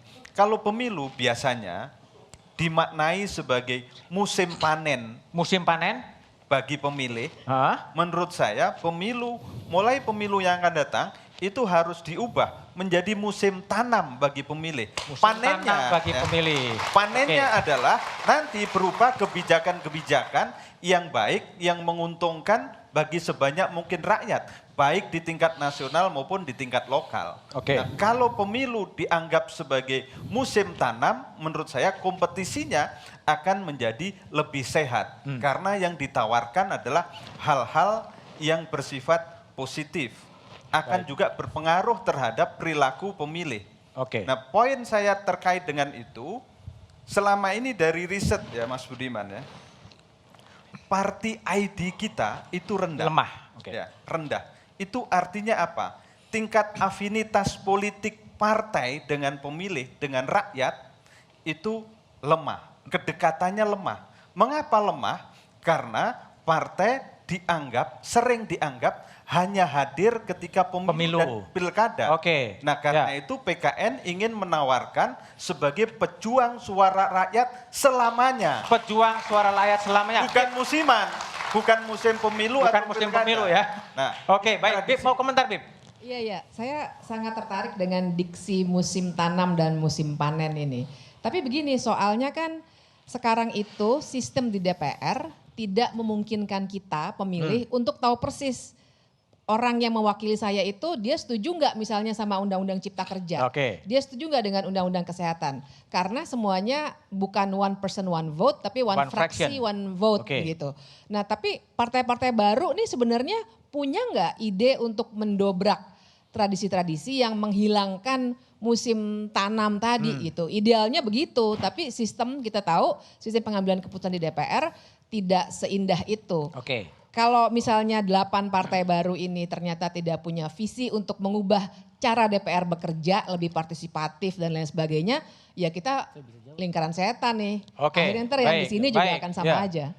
Bung Said silakan direspon ini. Jadi ada musim tanam. Partai buruh mengedepankan satu aturan di dalam konstitusi kami, namanya constituent recall. Constituent recall. Jadi bukan lagi political party recall. Apa itu constituent recall? Jadi konstituen bisa berhak merecall orang yang terpilih, tapi nanti mekanismenya kita bikin. Oleh karena itu, Partai Buruh menawarkan gagasan konstituen recall adalah menjawab pertanyaan Mbak Bivitri. Bahwa si konstituen berkuasa atas orang yang dia pilihnya, apakah bekerja sesuai janjinya, apakah bekerja sesuai dengan apa yang ingin diharapkan oleh para konstituen recall itu. Itulah tawaran Partai Buruh. Baik. Kalau Partai Umat, Mas Ridho gimana menanggapi statement dari Bibip tadi? Ya, jadi tentang mengapa Senayan itu ya. Jadi ya lewat Senayan inilah kita bisa mengubah undang-undang ya bersama pemerintah. Jadi untuk melahirkan kebijakan, dan lewat kebijakan sebagaimana semangat Partai Umat adalah untuk melawan kezaliman, menegakkan keadilan multidimensional. Nah, ini yang berusaha dibuka jalannya oleh Partai Umat. Nah, salah satu ya yang perlu kita lihat selain contoh dari tadi Bang Said terkait UU Cipta Kerja adalah tentang kehidupan digital kita. Ini saya agak sedikit bergeser tapi masih relevan. Ya, pendek aja tapi kalau ya, kehidupan digital kita ini benar-benar telanjang. Ya, artinya telanjang dalam arti terhadap pornografi, terhadap konten negatif, terhadap homoorganisasi budaya dan segala macam. Yang lebih parah lagi, kita membiarkan ya dari asing ya dalam hal ini adalah China untuk membangun pusat data. Ya, ini adalah pintu awal dari penjajahan digital. Jadi China itu bersaing dengan Amerika, dengan Uni Eropa untuk memaksakan standar regulasi digitalnya kepada negara-negara lain. Baik. Itu jadi ini contoh yang harus kita perjuangkan. Dan itu akan diperjuangkan oleh Partai Umat ya. Baik. Prof Yusril, tadi gimana nih kritik dari Bibip termasuk ya ada record dari partai itu yang nggak ketahuan sebetulnya. Ini recordnya terhadap undang-undang omnibus seperti apa, terhadap korupsi seperti apa. Nah PBB dalam konteks perubahan sistem menawarkan seperti apa agar ada modernisasi dalam partai politik sebenarnya? Iya, masalahnya kan seringkali partai itu seperti kami merumuskan satu program yang sebenarnya cerdas ya, untuk melakukan satu perubahan sistem politik yang ada sekarang ini. Hanya kadang-kadang tidak sepenuhnya dapat dijangkau oleh masyarakat. Pemikiran-pemikiran kita itu. Dan kesulitannya kita juga sebagai orang yang berada di luar untuk mendobrak sistem itu sulit. Kecuali memang kita ada di dalam. Dan mereka yang sudah ada di dalam itu memagari. Nggak mau? Untuk bisa masuk sebenarnya kan contoh punya pilpres saja kan. Ya bikin peraturan 20% ya. Dan sekarang ini lebih aneh lagi, 20% hasil pemilu sekarang dipakai untuk 5 tahun yang akan datang. Kartis lama ya? Dan kita itu seperti memagari, ya seolah-olah yang bisa jadi presiden itu hanya orang dari partai ini begitu. Dan itu kesulitannya, padahal konstitusi kita tidak mengatakan demikian. Sebenarnya setiap partai politik peserta pemilu dia berhak untuk mengusulkan pasangan calon presiden. Tapi PBB kan pernah berada di parlemen ya Pak Yusril ya? Susah juga berjuang untuk mengubah itu ya? Susah, karena kita berada di luar. Dan kadang-kadang kita melakukan perlawanan melalui Mahkamah Konstitusi. Kalah itu sesuatu kalah juga. Ya, jadi apa yang kita mendobrak? Mengubah? Ya, sebagai partai tentu kita harus berjuang melalui cara-cara yang sah dan konstitusional. Kecuali kita mau berontak begitu, terus bawa pasukan masuk dalam hutan itu lain cerita. Kita bikin partai lagi. Bung Andi, ini banyak kritik ya. Partai itu kadang-kadang juga tadi ya, musiman ya, meskipun Pak Anas berjanji akan hadir sepanjang 5 tahun. Tapi kritik kan tingkat ketidaksukaan pada partai politik kan besar juga, terhadap parlemen tingkat itunya juga rendah juga. PSI gimana? Akan menawarkan apa sebetulnya? Nah, terima kasih ingin menjawab pertanyaan Bibip tadi ya. Jadi kalau orang bertanya ngapain sih PSI ini, apa sih yang mau mereka kerjakan gitu ya. Paling gampang itu lihat apa yang kami kerjakan di Jakarta. Yang udah ada. Fraksi PSI di DKI Jakarta. Karena kami punya kekuatan yang relatif cukup baik dibandingkan dengan daerah lain ya, kekuatan PSI. Di Jakarta, paling tidak fraksi kami itu berhasil menyelamatkan ratusan miliar uang pajak rakyat. Kami percaya bahwa esensi dari politik itu adalah soal anggaran. Bagaimana orang yang diberi amanat mewakili masyarakat itu bisa menjaga uang rakyat. Dan itulah yang kami kerjakan di Jakarta. Ratusan miliar rupiah uang rakyat kami selamatkan. Kami persoalkan anggaran-anggaran yang aneh. Dan kemudian itu yang menyebabkan beberapa teman wartawan sih bilang katanya sejak ada PSI Kebon Sirih lebih seru dari Senayan. Mereka heran. Nanti kenapa Senayan yang mengurus uang 3.000 triliun hening. Tidak ada ribut-ribut. Saya nggak tahu, tapi di DKI Jakarta kami sebagai kekuatan oposisi mengambil peran yang sangat efektif untuk menjaga anggaran, menjaga uang rakyat, dan itulah esensi dari politik. Dan sekali lagi di dalam kalau ditanya bagaimana cara untuk mendekatkan wakil rakyat dengan para konstituen di DKI Jakarta, dan ini juga ingin kami lakukan kalau kami diberi amanat untuk lolos ke Senayan. Kami di pembahasan rapat tata tertib di awal rapat DPRD, kami mengusulkan agar tidak boleh ada rapat tertutup. Seluruh rapat itu harus dibuka, disiarkan secara langsung dan hasilnya diupload di kanal YouTube. Itu adalah bentuk transparansi, sehingga apa yang menjadi kecemasan Mbak Bibip tadi bisa terjawab. Kita akan tahu siapa mendukung undang-undang mana, siapa yang menolak peraturan yang mana. Jadi atau bahkan kelihatan siapa yang tidur di ruang sidang. Jadi sekali lagi itu yang akan kami kerjakan. Paling gampang kalau orang nanya apa sih keinginan PSI, ya gampang aja, paling lihat apa yang kami kerjakan di DKI Jakarta. Bung Teddy, kalau Partai Garuda menghadapi tadi Bung Said mengatakan ada constitutional recall, lalu kemudian record yang lebih terbuka, PSI juga mengatakan lebih terbuka, semua rapat terbuka. Kalau dari Garuda apa yang ditawarkan? Ya, jadi kalau dari Garuda ini sebenarnya sudah dari tahun lalu ya. Kami sudah sosialisasikan ke daerah bahwa kita ini sebenarnya adalah produk-produk orang-orang yang muak ya. Muak dengan kebanyakan para caleg yang datang menjanjikan sesuatu, setelah jadi jangankan janjinya ditepati, dihubunginya susah. Ya. Curhat nih. Enggak, kita ini memang adalah bagian dari masyarakat yang muak melihat hal itu. Jadi dari tahun lalu karena kita takut terbentur dengan aturan main, Bang Budiman, jadi kita ini sudah menyampaikan ke semua DPD kami, di DPC kami, dan itu sudah disetujui bahwa ke depan ya dalam kampanye nanti kita akan mengatakan bahwa jika ya wakil rakyat dari Partai Garuda tidak menepati janji, maka kami ganti. Recall. Ya. Kenapa? Gini. Jadi kenapa kami mengatakan begitu dari tahun lalu? Makanya kalau sampai sekarang saya sampaikan nggak apa-apa, karena kan ini live ya. Jadi kita nggak berani dari kemarin itu untuk melakukan hal itu. Kenapa? Karena kan kami akan terbentur dengan aturan main. Jadi ke depan kami semua menyatakan bahwa caleg-caleg kami ketika turun itu menyerahkan nomor handphone dan alamat email. Jika ketika mereka jadi bisa dihubungi. Kecuali kalau lupa. Jika ya kan pasti ada yang mengatakan juga diubah. Kami di politis itu ada WA nginep itu masalahnya. Jadi kami di pusat itu punya hotline khusus. Jadi ketika tapi ada yang terima kan? Ada wakil rakyat yang tidak melaksanakan janjinya, maka kami. Baik. Bung Heru, Perindo, tadi kan banyak strategi untuk Bung Heri, ya Bung Heri. Jadi gimana? Apakah tadi seperti Bung Said atau Bung Andi Budiman, Perindo gimana? Iya, kalau Perindo kan real ya. Dari hasil survei tadi sudah bisa dilihat. Kami belajar dari satu kali ikut pemilu tahun 2019. Waktu itu Perindo dapat 2,67%. Hanya kurang 1,3. Lalu kemudian tahun 2021, 2 tahun kemudian itu turun drastis menjadi 1%. Kemudian tadi kita bisa lihat sekarang naik, bahkan ada yang 4%. Kami optimis kami akan ada di Senayan.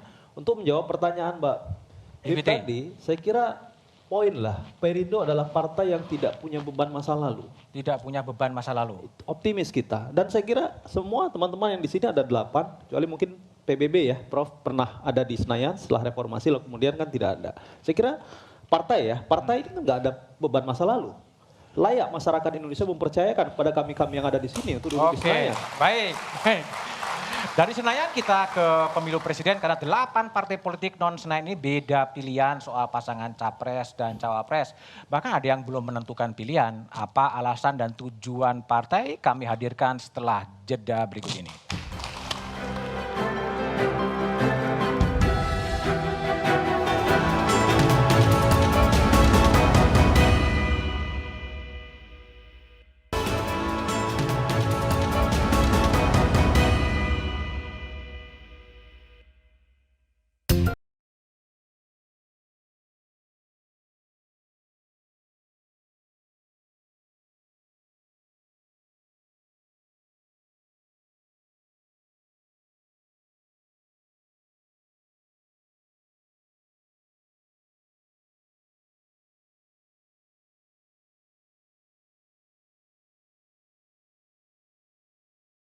Kurang tahu sih, kayak yang saya tahu mungkin partai-partai baru seperti PSI dan partai yang mau didirikan oleh Pak Amin Rais itu. Ketua umumnya belum. Kalau ibu belum tahu itu, karena ibu kan belum tahu kabar-kabarnya, karena kan ibu kan jarang nonton TV karena sibuk di dapur aja. Kalau untuk partai politik yang baru ikut pemilu di 2024 yang saya ketahui itu Partai Umat. Kalau untuk ketua umumnya Pak Amin Rais. Kalau untuk calegnya kurang. Partai Gelora, Partai Umat, sama Partai Buruh. Kalau ketua umum atau calegnya kakak tahu tidak? Saya tidak tahu. PSI, tahu itu aja. Tahu ketuanya Pak?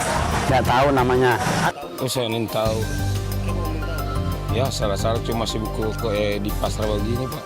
Kalau partai baru setahu kita itu yang dibentuk oleh Amin Rais kalau nggak salah, DP nama Partai Umat. Kalau DP ketua di Sulut kita tahu cuman dari pusat. Kalau yang DP ketua di pusat mungkin Amin Rais sih karena dia yang bentuk. Jadi itulah komentar warga ya. Jadi ada pepatah tak kenal maka tak sayang. Banyak warga yang belum kenal sebetulnya partai-partai politik seperti apa dan ketua umumnya siapa. Cing Abdel, ini untuk membuat kenal partai apa perlu dibikin konflik dalam partai ya supaya jadi berita di media gitu ya? Iya, saya sebenarnya senang kalau partai pada berkonflik. Karena itu jadi bahan buat lawakan banyak banget Mas Budiman. Ya. Karena pada dasarnya politisi sama komedian itu sama. Kita, komedian dan politisi sama-sama membentuk narasi membawa audiens kita ke satu tempat. Begitu sampai di tempat yang dituju, audiensnya kita tinggalin. Kalau komedian ninggalin dengan tawa, sayangnya politisi tinggalinnya dengan duka. Gitu ya? Dihubungin nggak bisa lagi, yang seperti tadi Bang Teddy bilang banyak WA-nya nginep ya? WA nginep gitu. Iya menurut saya kayak begitu Mas Budiman. Oke, kalau Bibip ini problemnya di mana? Partai-partai nggak dikenal, ada yang tahu nama partainya, nggak tahu nama ketua umumnya. Ada problem regulasi nggak sih sebetulnya yang untuk betul-betul kan partai kan suara rakyat tidak disuarakan oleh partai politik, tapi nggak banyak dikenal partai-partai baru ini.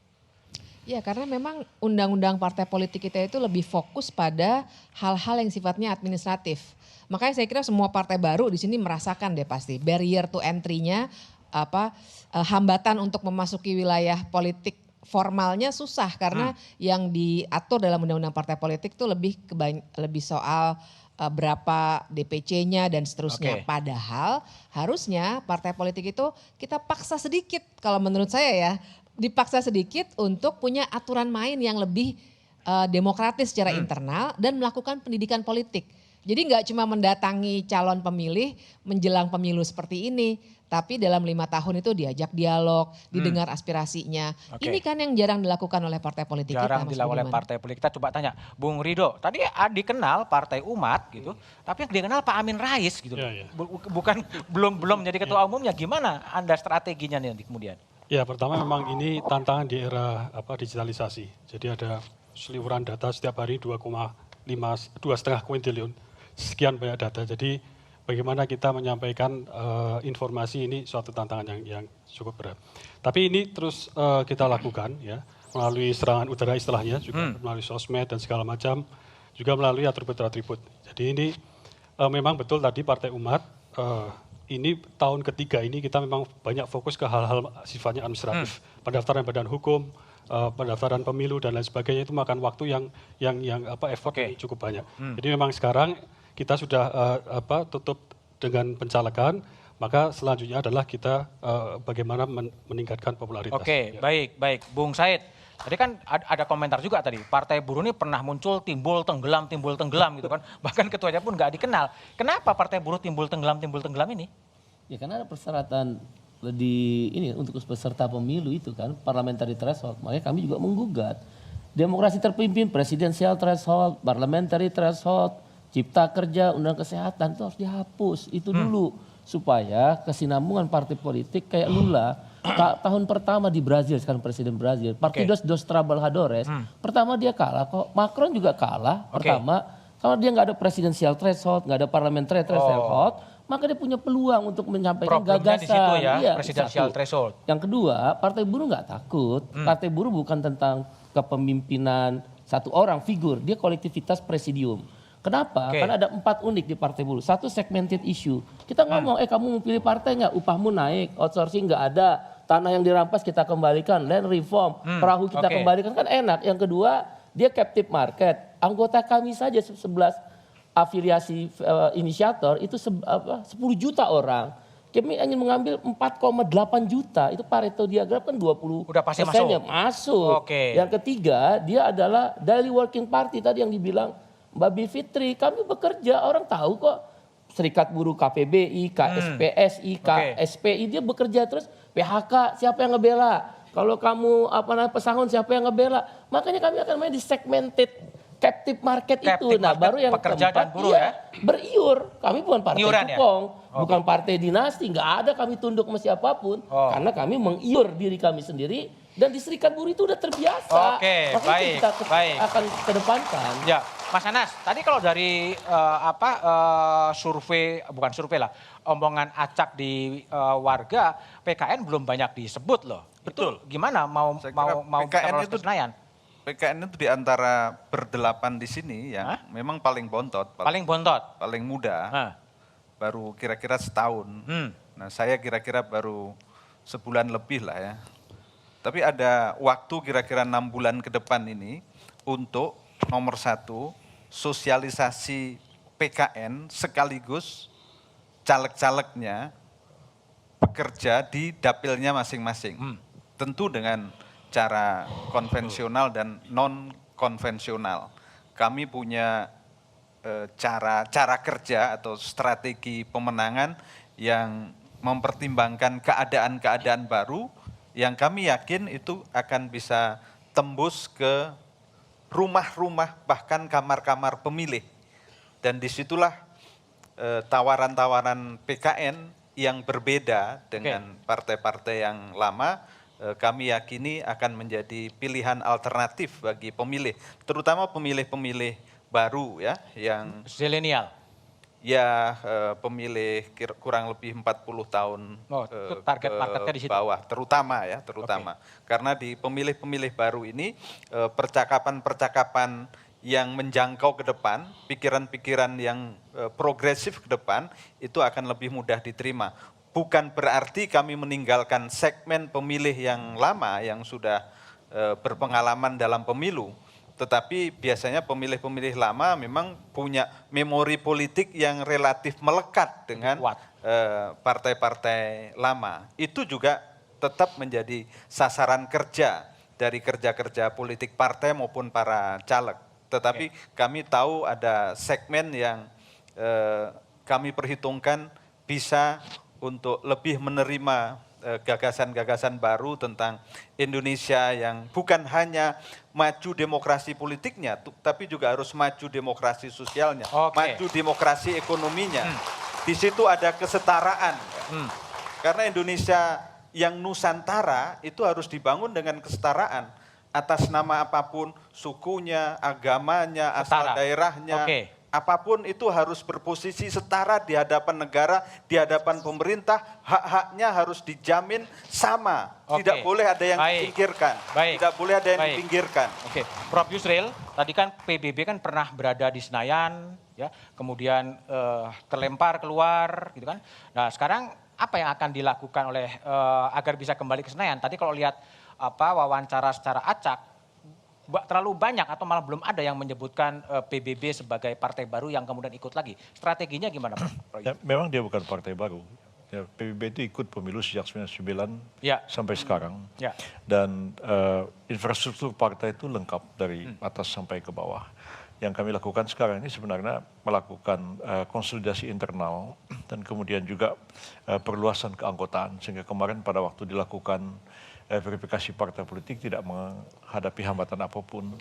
Dan kemudian juga seperti kita ketahui sekarang ini Pilpres dan Pileg itu disatukan dan itu baru satu kali terjadi. Rakyat itu susah membedakan antara Pileg dengan Pilpres ya. Sehingga dalam pemilu 5 tahun yang lalu perhatian orang itu kepada Pilpres. Anda partai Anda calon presidennya siapa? Dan kami menyadari ada kesalahan kami dalam memutuskan hal ini beberapa waktu yang lalu karena pikiran orang itu Pilpres dengan itu satu begitu. Dan karena itu sejak awal kami telah memutuskan ya siapa calon presiden yang kami usung dan kami dukung berdasarkan suara yang dimiliki oleh PBB dalam pemilu yang lalu. Dan ketika kita maju dalam Pilpres ini kita sudah jelas sebenarnya siapa calon presidennya dan ada kecenderungan ya bahwa kalau calon presidennya A ya maka tiga partai pendukungnya itu juga akan terdongkrak naik ke atas kalau dia menang. Kotel efek ya. Ya kalau dia kalah ya risikonya kalah. Bung Andi Budiman, PSI. Ini kan tahun lalu pernah ya pemilu lalu pernah ikut dan kemudian belum berhasil ya. Tapi kalau tadi lihat dalam wawancara juga mengatakan PSI dikenal tapi ketuanya nggak dikenal gitu kan. Lalu strateginya gimana? Apa sering ganti-ganti ketua terus gimana? Enggak, tentu enggak begitu Mas Bud. Jadi sebetulnya ini hal yang wajar ya. Jadi apa yang kita lihat tadi itu adalah resultante dari kekecewaan politik masyarakat terhadap politik. Orang itu kecewa terhadap politik dan itu terkonfirmasi lewat berbagai hasil survei. Kecewa terhadap politik. Terhadap politik. Dan Hasil semua lembaga survei itu memperlihatkan bahwa partai politik dan DPR itu adalah lembaga yang paling tidak dipercaya oleh publik. Dan itu adalah PR yang diwariskan kepada kami, partai-partai yang relatif baru ini, sehingga bagi kami itu sulit menjelaskan tentang politik kepada masyarakat. Orang keburu apatis. Dan sebetulnya ini adalah salah satu hal yang sangat berbahaya. Karena kalau misalnya masyarakat, rakyat, terutama anak muda, apatis terhadap politik, maka kita akan mengalami satu involusi yang akan mengakibatkan orang semakin kehilangan harapan pada demokrasi, pada politik. Di negara seperti Pakistan dan Afghanistan, ketika anak-anak muda setiap 5 tahun mereka melihat ada presiden atau perdana menteri terpilih atau ada wakil rakyat terpilih, kemudian mereka kecewa karena wakil rakyat atau orang yang mereka pilih tadi terlibat korupsi, di penjara dan lain sebagainya, tidak memikirkan atau tidak mendengarkan amanat rakyat. Akibatnya apa? Mereka bisa menoleh pada ideologi lain di luar demokrasi. Orang kehilangan harapan pada demokrasi itu pada titik tertentu akan mengakibatkan dampak yang besar, yang buruk bagi masa depan Indonesia. Karena itulah saya pikir kehadiran partai-partai baru ini penting untuk terus memelihara harapan rakyat bahwa perbaikan politik itu masih mungkin dan bisa dilakukan. Baik, Bung Teddy. Sebelumnya pernah ikut dalam pemilu dan belum berhasil. Nah, strategi sekarang untuk bisa masuk ke Senayan ini gimana? Strategi menggunakan kekuatan Partai Garuda sendiri atau terhadap bakal calon presiden ya yang akan didukung oleh partai, berharap kotel efek atau limpahan rezeki suara dari capres yang akan diusung? Ya, kita ini kan udah kerja dari kemarin ya. Jadi kalau bisa dicek Partai Garuda belum menjual. Ya. Belum menjual apa? Menjual capres-capresan ini kan sampai detik ini. Belum punya ya? Ya. Jadi kenapa? Karena memang kita lebih fokus untuk sosialisasi ke masyarakat. Begini Pak Budiman, bahwa kita ini sebenarnya bukan berkampanye. Bukan kampanye? Bukan berkampanye ke bawah. Jadi kami hanya memberi informasi kepada masyarakat. Bukan kampanye memberi informasi. Gini. Bahwa kalau kampanye itu konotasinya udah negatif. Kampanye negatif. Jadi kita ke masyarakat itu kita kasih tahu. Karena masyarakat sampai sekarang tidak tahu apa sih fungsi wakil rakyat. Kalau kita tanya tuh di daerah.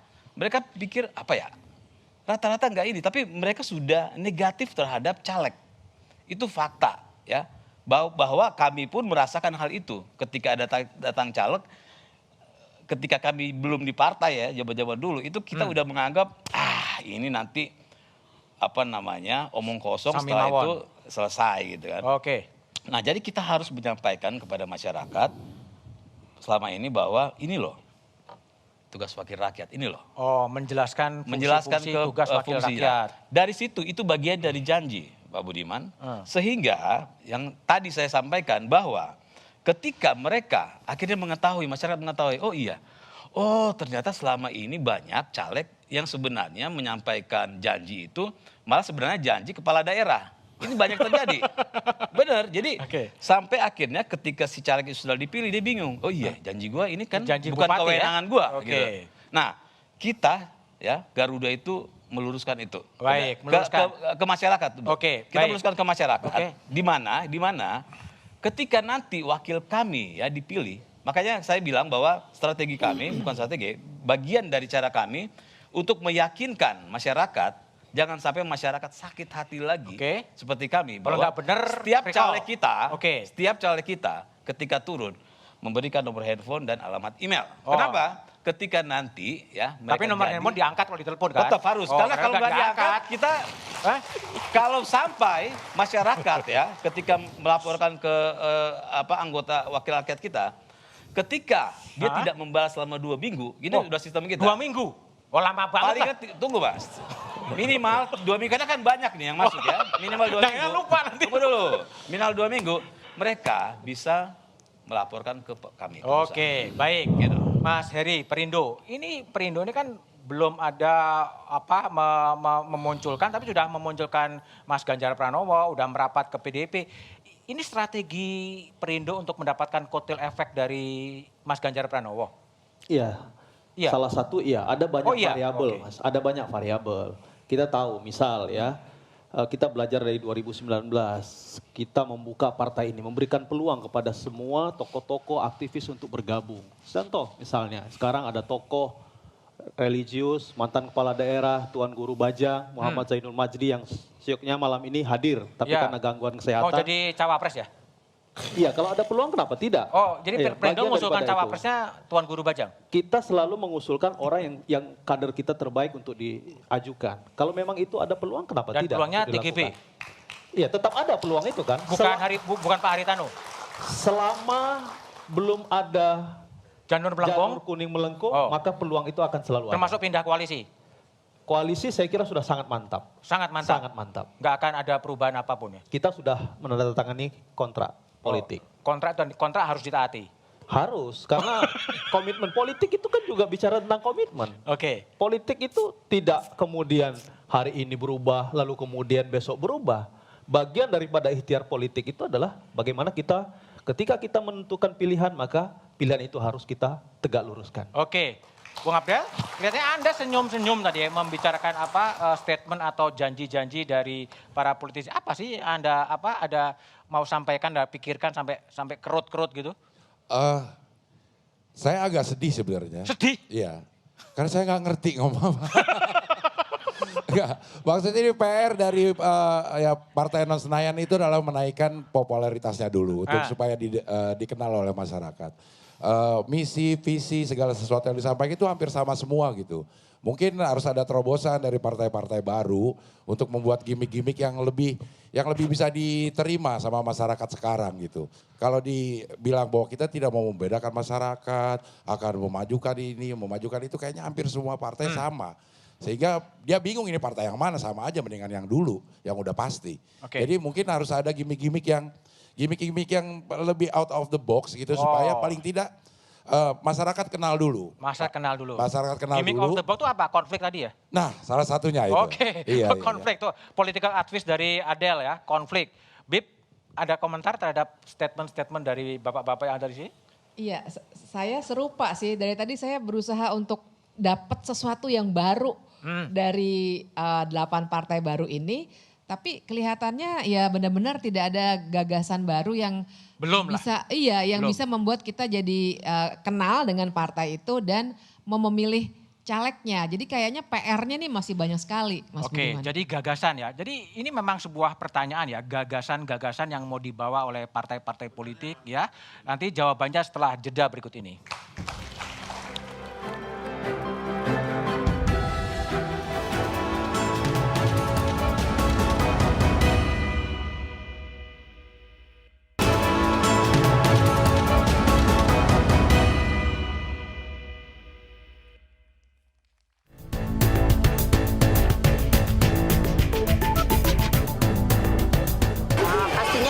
Tapi tetap pilihan kita tetap satu.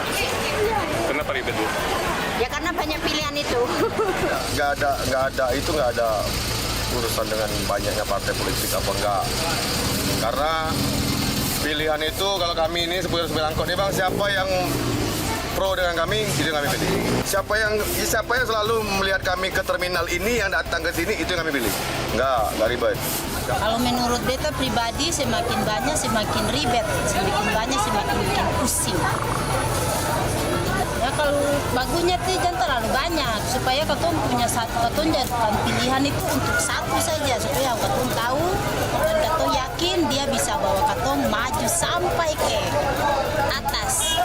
Semakin banyak ketum pusing lagi mau pilih mana. Yang penting yang betul saja. Semakin banyak semakin ribet. Karena kamu mau pusing, kamu mau pilih yang mana? Karena kalau untuk pemilihan lain tuh kita rasa agak ribet juga karena katong mesti memilih yang pas begitulah. Kita sebagai masyarakat itu bingung karena semakin ramai partai itu artinya semakin ramai yang mencalonkan diri kan.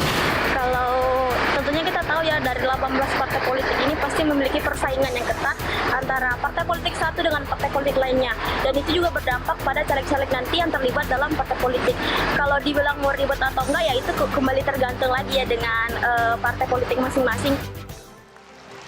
Ya itulah suara warga, orang menganggap 18 partai politik bikin ribet, bikin rumit, susah milihnya.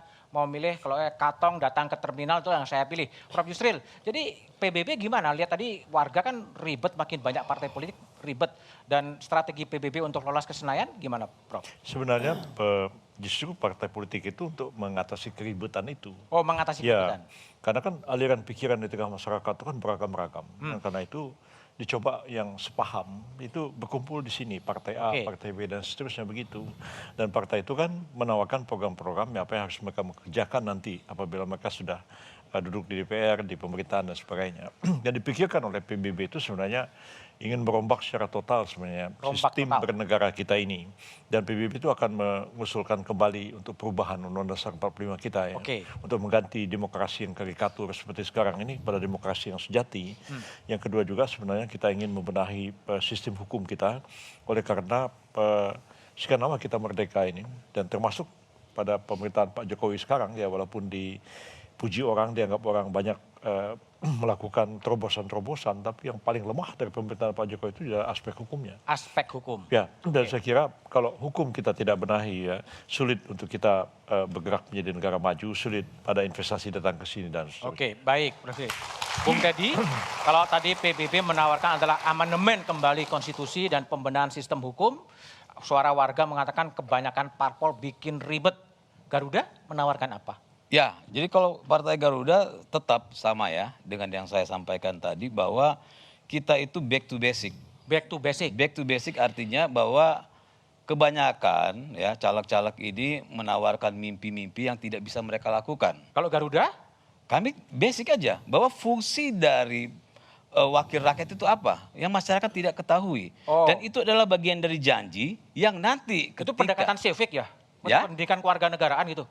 Enggak, jadi kan begini, masyarakat, kami tanya ke masyarakat, Pak Budiman, kamu tahu nggak sih, salah satu aja lah, ternyata bahkan fungsi pengawasan itu masyarakat rata-rata tidak tahu. Ya, jadi kami kembalikan, jadi back to basic, kembalikan agar masyarakat tahu bahwa yang mereka pilih itu calon yang memang memberikan informasi yang tidak berlebihan. Ya. Sehingga mereka memilih kami yang saya sampaikan tadi, ketika mereka memilih caleg kami dan dia jadi, maka masyarakat kami pastikan tidak sakit hati terhadap wakil rakyat kami. Kenapa? Ketika wakil rakyat kami tidak ya melaksanakan apa yang seharusnya dilaksanakan, maka kami ganti wakil rakyat. Oke, tegas diganti siapa yang nggak melaksanakan. Bro Fahri Hamzah, tadi kan PBB jelas amandemen konstitusi, pembenahan supremasi hukum. Apa yang mau ditawarkan Gelora?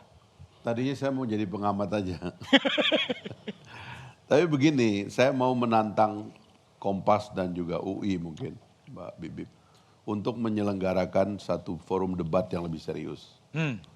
Karena kalau Anda tidak bisa menangkap apa beda antara partai itu ya memang karena forumnya tidak memungkinkan untuk itu. Tapi kalau Anda berhadapan dengan saya satu persatu, kita saling bongkar pikiran tentang bagaimana memperbaiki situasi bangsa dan negara. Itu kita bisa habis-habisan untuk sampai pada tingkat bahwa konsep siapa yang lebih unggul dan siapa yang konsepnya itu sudah obsolete, tidak bisa dipakai. Makanya kalau itu diselenggarakan, misalnya pada level partai politik dulu, karena konsepsi partai politik aja banyak yang salah. Masih pingin recall, ngatur pejabat publik yang sudah dipilih rakyat, itu kuno semua itu nggak boleh kita pakai lagi itu. Yang dipilih, kita ini dapur, kita ini di belakang layar. Kalau orang itu sudah diberikan mandat oleh rakyat, dipilih oleh rakyat, partai politik nggak boleh campur. Rusak dia, jelek pengalaman dia. Bro Fahri itu ya? Nggak boleh itu. Gak ada lagi itu dikte dari belakang ini. Nanti saya pecat, memang kamu siapa? Kamu nggak dikasih hak oleh rakyat untuk memecat orang itu. Yang boleh memecat rakyat. Tadi Iqbal sudah mengatakan, tapi Iqbal nggak membaca undang-undang MD3. Itu curhat ya Bro Fahri ya? Sudah ada di undang-undang MD3 tentang konstituen recall itu. Anda datang ke Mahkamah Kehormatan Dewan sebagai pemilih, komplain tentang seorang anggota Dewan dan terbukti dalam sidang MKD, dia dipecat dibawa ke paripurna. Itu sudah ada itu semuanya kok. Saya yang bikin undang-undangnya kok. Jadi maksudnya itu begini, kalau kita mau serius, kita saling buka, kita saling kupas secara serius di satu forum, adu itu orang-orang yang mau kita adu itu betul nggak punya konsep. Waktu dia mendirikan partai politik betul nggak dia punya konsep. Baik. Itu harus dalam, nggak bisa kita sambil lewat. Ini itu dan sebagainya nggak bisa. Ini masalah serius, masalah bernegara, karena itu kita harus menyiapkan forum yang serius. Kalau betul-betul mau diselesaikan masalahnya. Sebab kalau enggak nanti yang jatuh yang punya TV, yang punya iklan. Itu kan bahaya. Loh, kita kasih forum. Coba kalau dari awal gagasan yang diadu dikupas. Saya nggak punya TV, saya punya gagasan. Anda punya TV mungkin nggak punya gagasan. Kan begitu caranya gitu. Maksudnya Perindo atau gimana? Nggak tahu saya. Bung Andi Budiman, jadi apa yang mau ditawarkan betul-betul sesuatu yang baru ya oleh PSI selain yang DPRD Jakarta, lah. Tapi yang baru lagi PSI apa? Tadi kan Prof Yusri kan amandemen konstitusi, fokusnya pada supremasi hukum. Yang mau ditawarkan PSI apa? Pertama, pemilu itu adalah kesempatan 5 tahun sekali bagi rakyat untuk melakukan hal-hal yang luar biasa. Kami percaya pada tahun 2024 nanti, masyarakat akan menghukum partai-partai yang memang tidak perform. Partai-partai yang tidak amanah, partai-partai yang korup. Jadi sekali lagi kami percaya bahwa kami akan mendapatkan kesempatan dan kepercayaan dari masyarakat. Kalau ditanya apa yang akan kami kerjakan, saat ini kami sudah berkali-kali menyebut bahwa kalau kami diberi kepercayaan, lolos ke Senayan, maka PSI akan memperjuangkan agar rancangan undang-undang perampasan aset ini segera disahkan. Perampasan aset, korupsi ya? Karena bagi kami ini adalah salah satu game changer yang akan mengubah permainan, menghidupkan kembali harapan bagi pemberantasan korupsi. Kita sudah ada undang-undang anti korupsi, kemudian undang-undang anti pencucian uang, maka kita sekarang butuh undang-undang perampasan aset. Itu adalah tools yang sangat efektif untuk mengontrol gaya hidup para pejabat negara agar tidak berlebihan, dan dari sana kita akan mendapatkan atau masyarakat akan kembali pulih kepercayaannya kepada negara kalau misalnya upaya pemberantasan korupsi ini bisa ditegakkan dengan baik. Jadi sekali lagi kami ingin agar RUU perampasan korupsi perampasan aset ini dibahas dan segera disahkan, dan yang kedua kami ingin agar BPJS gratis, karena kami percaya kesehatan adalah hak konstitusional yang diatur dalam pasal 28H ayat 1 Undang-Undang Dasar bahwa kesehatan adalah negara wajib memberikan layanan hak kesehatan kepada masyarakat. Baik. Mas Anas, yang mau ditawarkan oleh PKN? Esok hari 17 Agustus. Merdeka. Perayaan kemerdekaan. 2-3 hari yang lalu ada peristiwa di Bandung yang Dago. Dago Elos itu seperti kado pahit bahwa ada masyarakat yang marginal itu tidak mendapatkan keadilan hukum. Nah, bagi PKN kasus-kasus seperti ini ke depan tidak boleh lagi terjadi. Tidak boleh lagi terjadi. Tidak boleh ada rakyat kita yang terpinggirkan secara hukum, secara ekonomi, secara sosial, secara budaya.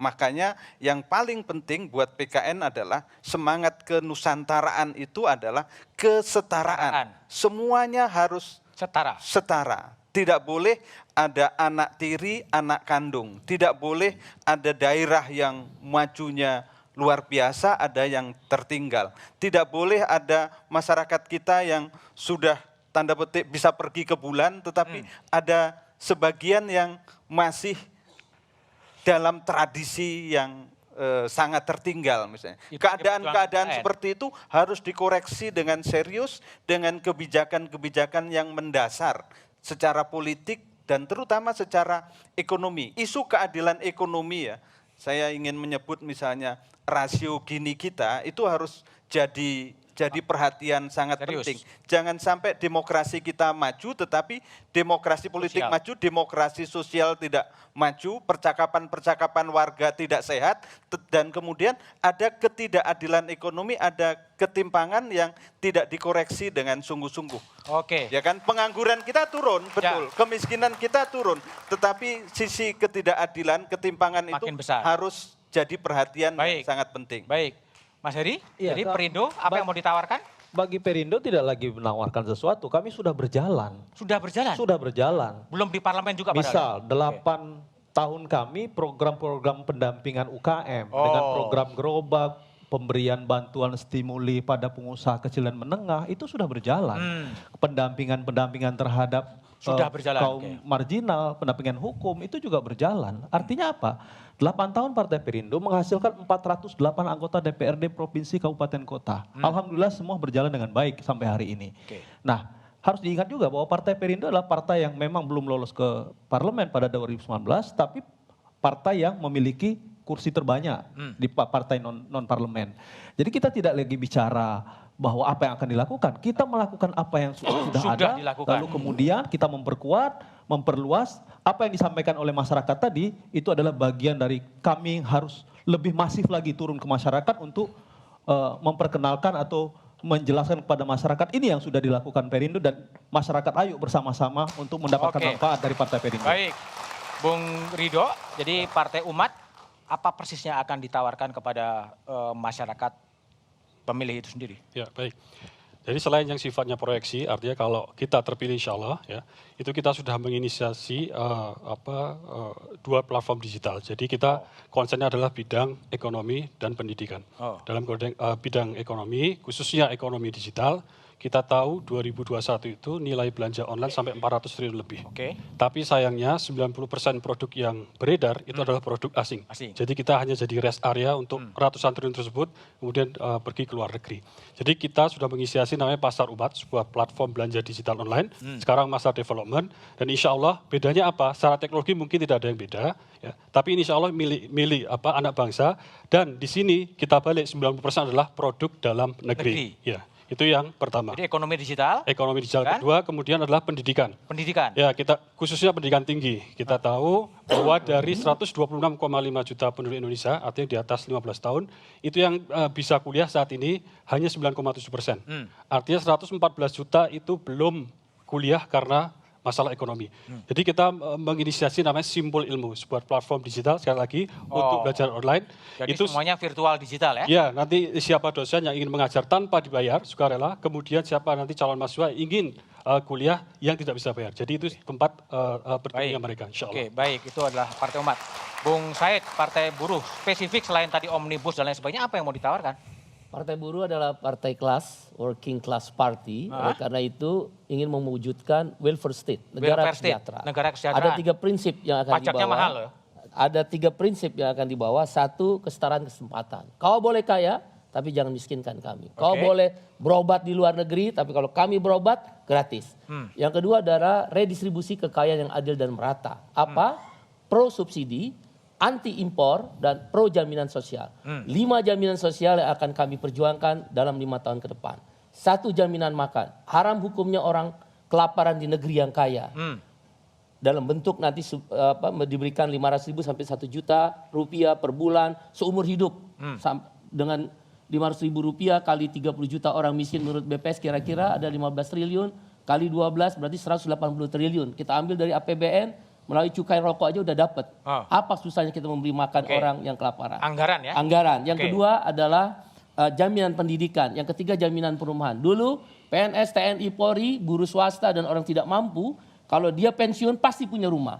Hari ini siapa yang bisa beli rumah dengan 30% harga rumah 200 juta. Oleh karena itu jaminan perumahan. Jaminan sosial, bukan sosial asistan, bukan bantuan sosial. Yang keempat adalah jaminan pengangguran. Saya ditanya, kok orang nganggur dibayar? Iyalah, kita bekerja bayar pajak, ketika kita nganggur unemployment insurance. Bayar pengangguran, jaminan pengangguran. Yang kelima adalah jaminan air bersih. Oleh karena itu 5 prinsip ini kita tuangkan dalam 13 platform. Anti korupsi, lapangan kerja yang berbasis pasar sosial. Kita setuju pasar barang, pasar uang. Tapi kami ingin membangun pasar sosial. Apa itu pasar sosial? pasar yang berbasis jaminan sosial. Jadi sistem gotong royong kita nggak perlu minta lagi. Bayangkan kalau kita 10% jaminan pensiun, 1.000 triliun. Nggak perlu ke IMF, nggak perlu ke Bank Dunia. Ini yang dilakukan oleh negara Skandinavia, Jerman, Brazil. Indonesia lebih tepat harus pasar sosial dan pasar tenaga kerja yang unflexible labor market. Anti outsourcing, anti karyawan kontrak. Oleh karena itu kami menginginkan agar memastikan welfare state itu terwujud dengan 3 prinsip, 13 platform dan berbasis pasar sosial dan pasar tenaga. Oke, baik. Saya ke Bung Adel. Ini politisi-politisi sudah menyampaikan janji-janjinya. Ya. Punya pengalaman nggak dapat janji-janji dari politisi? Kebetulan enggak sih. Tapi saya mau menyampaikan ini, apa yang disampaikan itu adalah apa ya, kalau saya penyiar radio ya. Penyiar radio itu diajarin what to say dan how to say. Artinya delivery-nya gimana. Ini semuanya what to say-nya udah bagus semua. Cuma delivery sampai ke bawah ini gimana gitu. Kalau cuma 1 bulan sekali ada di Kompas. Jadi saya mengusulkan itu setiap hari Mas Budi dan saya manusia setiap hari. Maksudnya masing-masing mungkin punya ya yang saya bilang gimmick-gimmick dalam arti positif ya. Supaya apa yang mau disampaikan itu bisa terdeliver bagus ke grassroots, ke penduduk atau ke masyarakat yang kebanyakan sehingga apa yang diharapkan respon dari masyarakat itu bisa dirasakan gitu. Gitu loh Mas. Oke, Bu Adel. Bu Bibip? Iya, saya kira dari pernyataan dari yang diwawancara random itu kan kita bisa lihat gapnya ya. Kalau kita kan di sini kelas menengah berpendidikan, elit lah sebenarnya ya. Yang diwawancara tadi yang minta datang ke pasar, ke terminal itu kelas menengah ke bawah. Yang pengennya yang sederhana aja, jangan ribet-ribet katanya begitu. Nah tapi dengan semangat bahwa kita ini orang-orang yang punya banyak privilege, saya ingin mengajak sebenarnya partai-partai baru itu 2 hal. Yang pertama, kalau saya sih senang, banyak partai menurut saya senang karena kita jadi pasar gagasan yang bagus sekali. Nah tapi itu artinya teman-teman partai-partai baru itu juga harus menghilangkan dulu tuh sistem yang membuat bahkan partai baru susah untuk masuk. Jadi kenapa enggak partai-partai baru bongkar tuh parliamentary threshold, presidential threshold dan cara membuat keputusan di DPR yang benar-benar sangat tidak partisipatif dan tidak terbuka. Jadi gagasan di situnya tuh harus dibongkar dan partai politik baru buat saya strategis sekali untuk itu. Dan yang kedua yang penting juga saya pingin sekali partai-partai baru jadi menumbuhkan cara berpolitik yang baru. Mudah-mudahan nanti entah dapat parliamentary threshold atau tidak, kesenayan atau tidak, tapi tradisi untuk mulai berdialog dengan konstituen yang saya kira udah mulai dilakukan, itu kita jadikan tradisi baru. Jangan konstituen didatangi hanya untuk dikasih amplop atau dibujuk untuk coblos nanti bulan Februari. Gitu. Oke, baik. Cing Abdel, Bivitri, Prof. Yusril, Bung Fahri, Mas Anas, Bung Rido, Bung Said, dan semuanya, Pak Steady, terima kasih telah bergabung di satu meja The Forum. Pemilu bukan hanya instrumen demokrasi. Pemilu adalah sarana membangun integrasi sosial dan bukan malah menciptakan pembelahan sosial. Menjadi tugas elit politik untuk duduk bersama, bermusyawarah, menemukan calon-calon pemimpin bangsa, calon pemimpin yang diyakini bisa menyelami kepentingan rakyat, melayani kepentingan publik untuk republik. Demokrasi harus dipahami sebagai mendengarkan suara rakyat dan melaksanakannya, bukan malah mencampakkannya.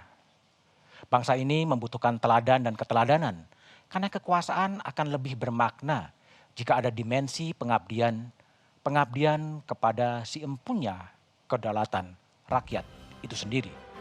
Demikian satu meja The Forum spesial malam ini. Sampai jumpa pekan depan. Selamat malam dan terima kasih.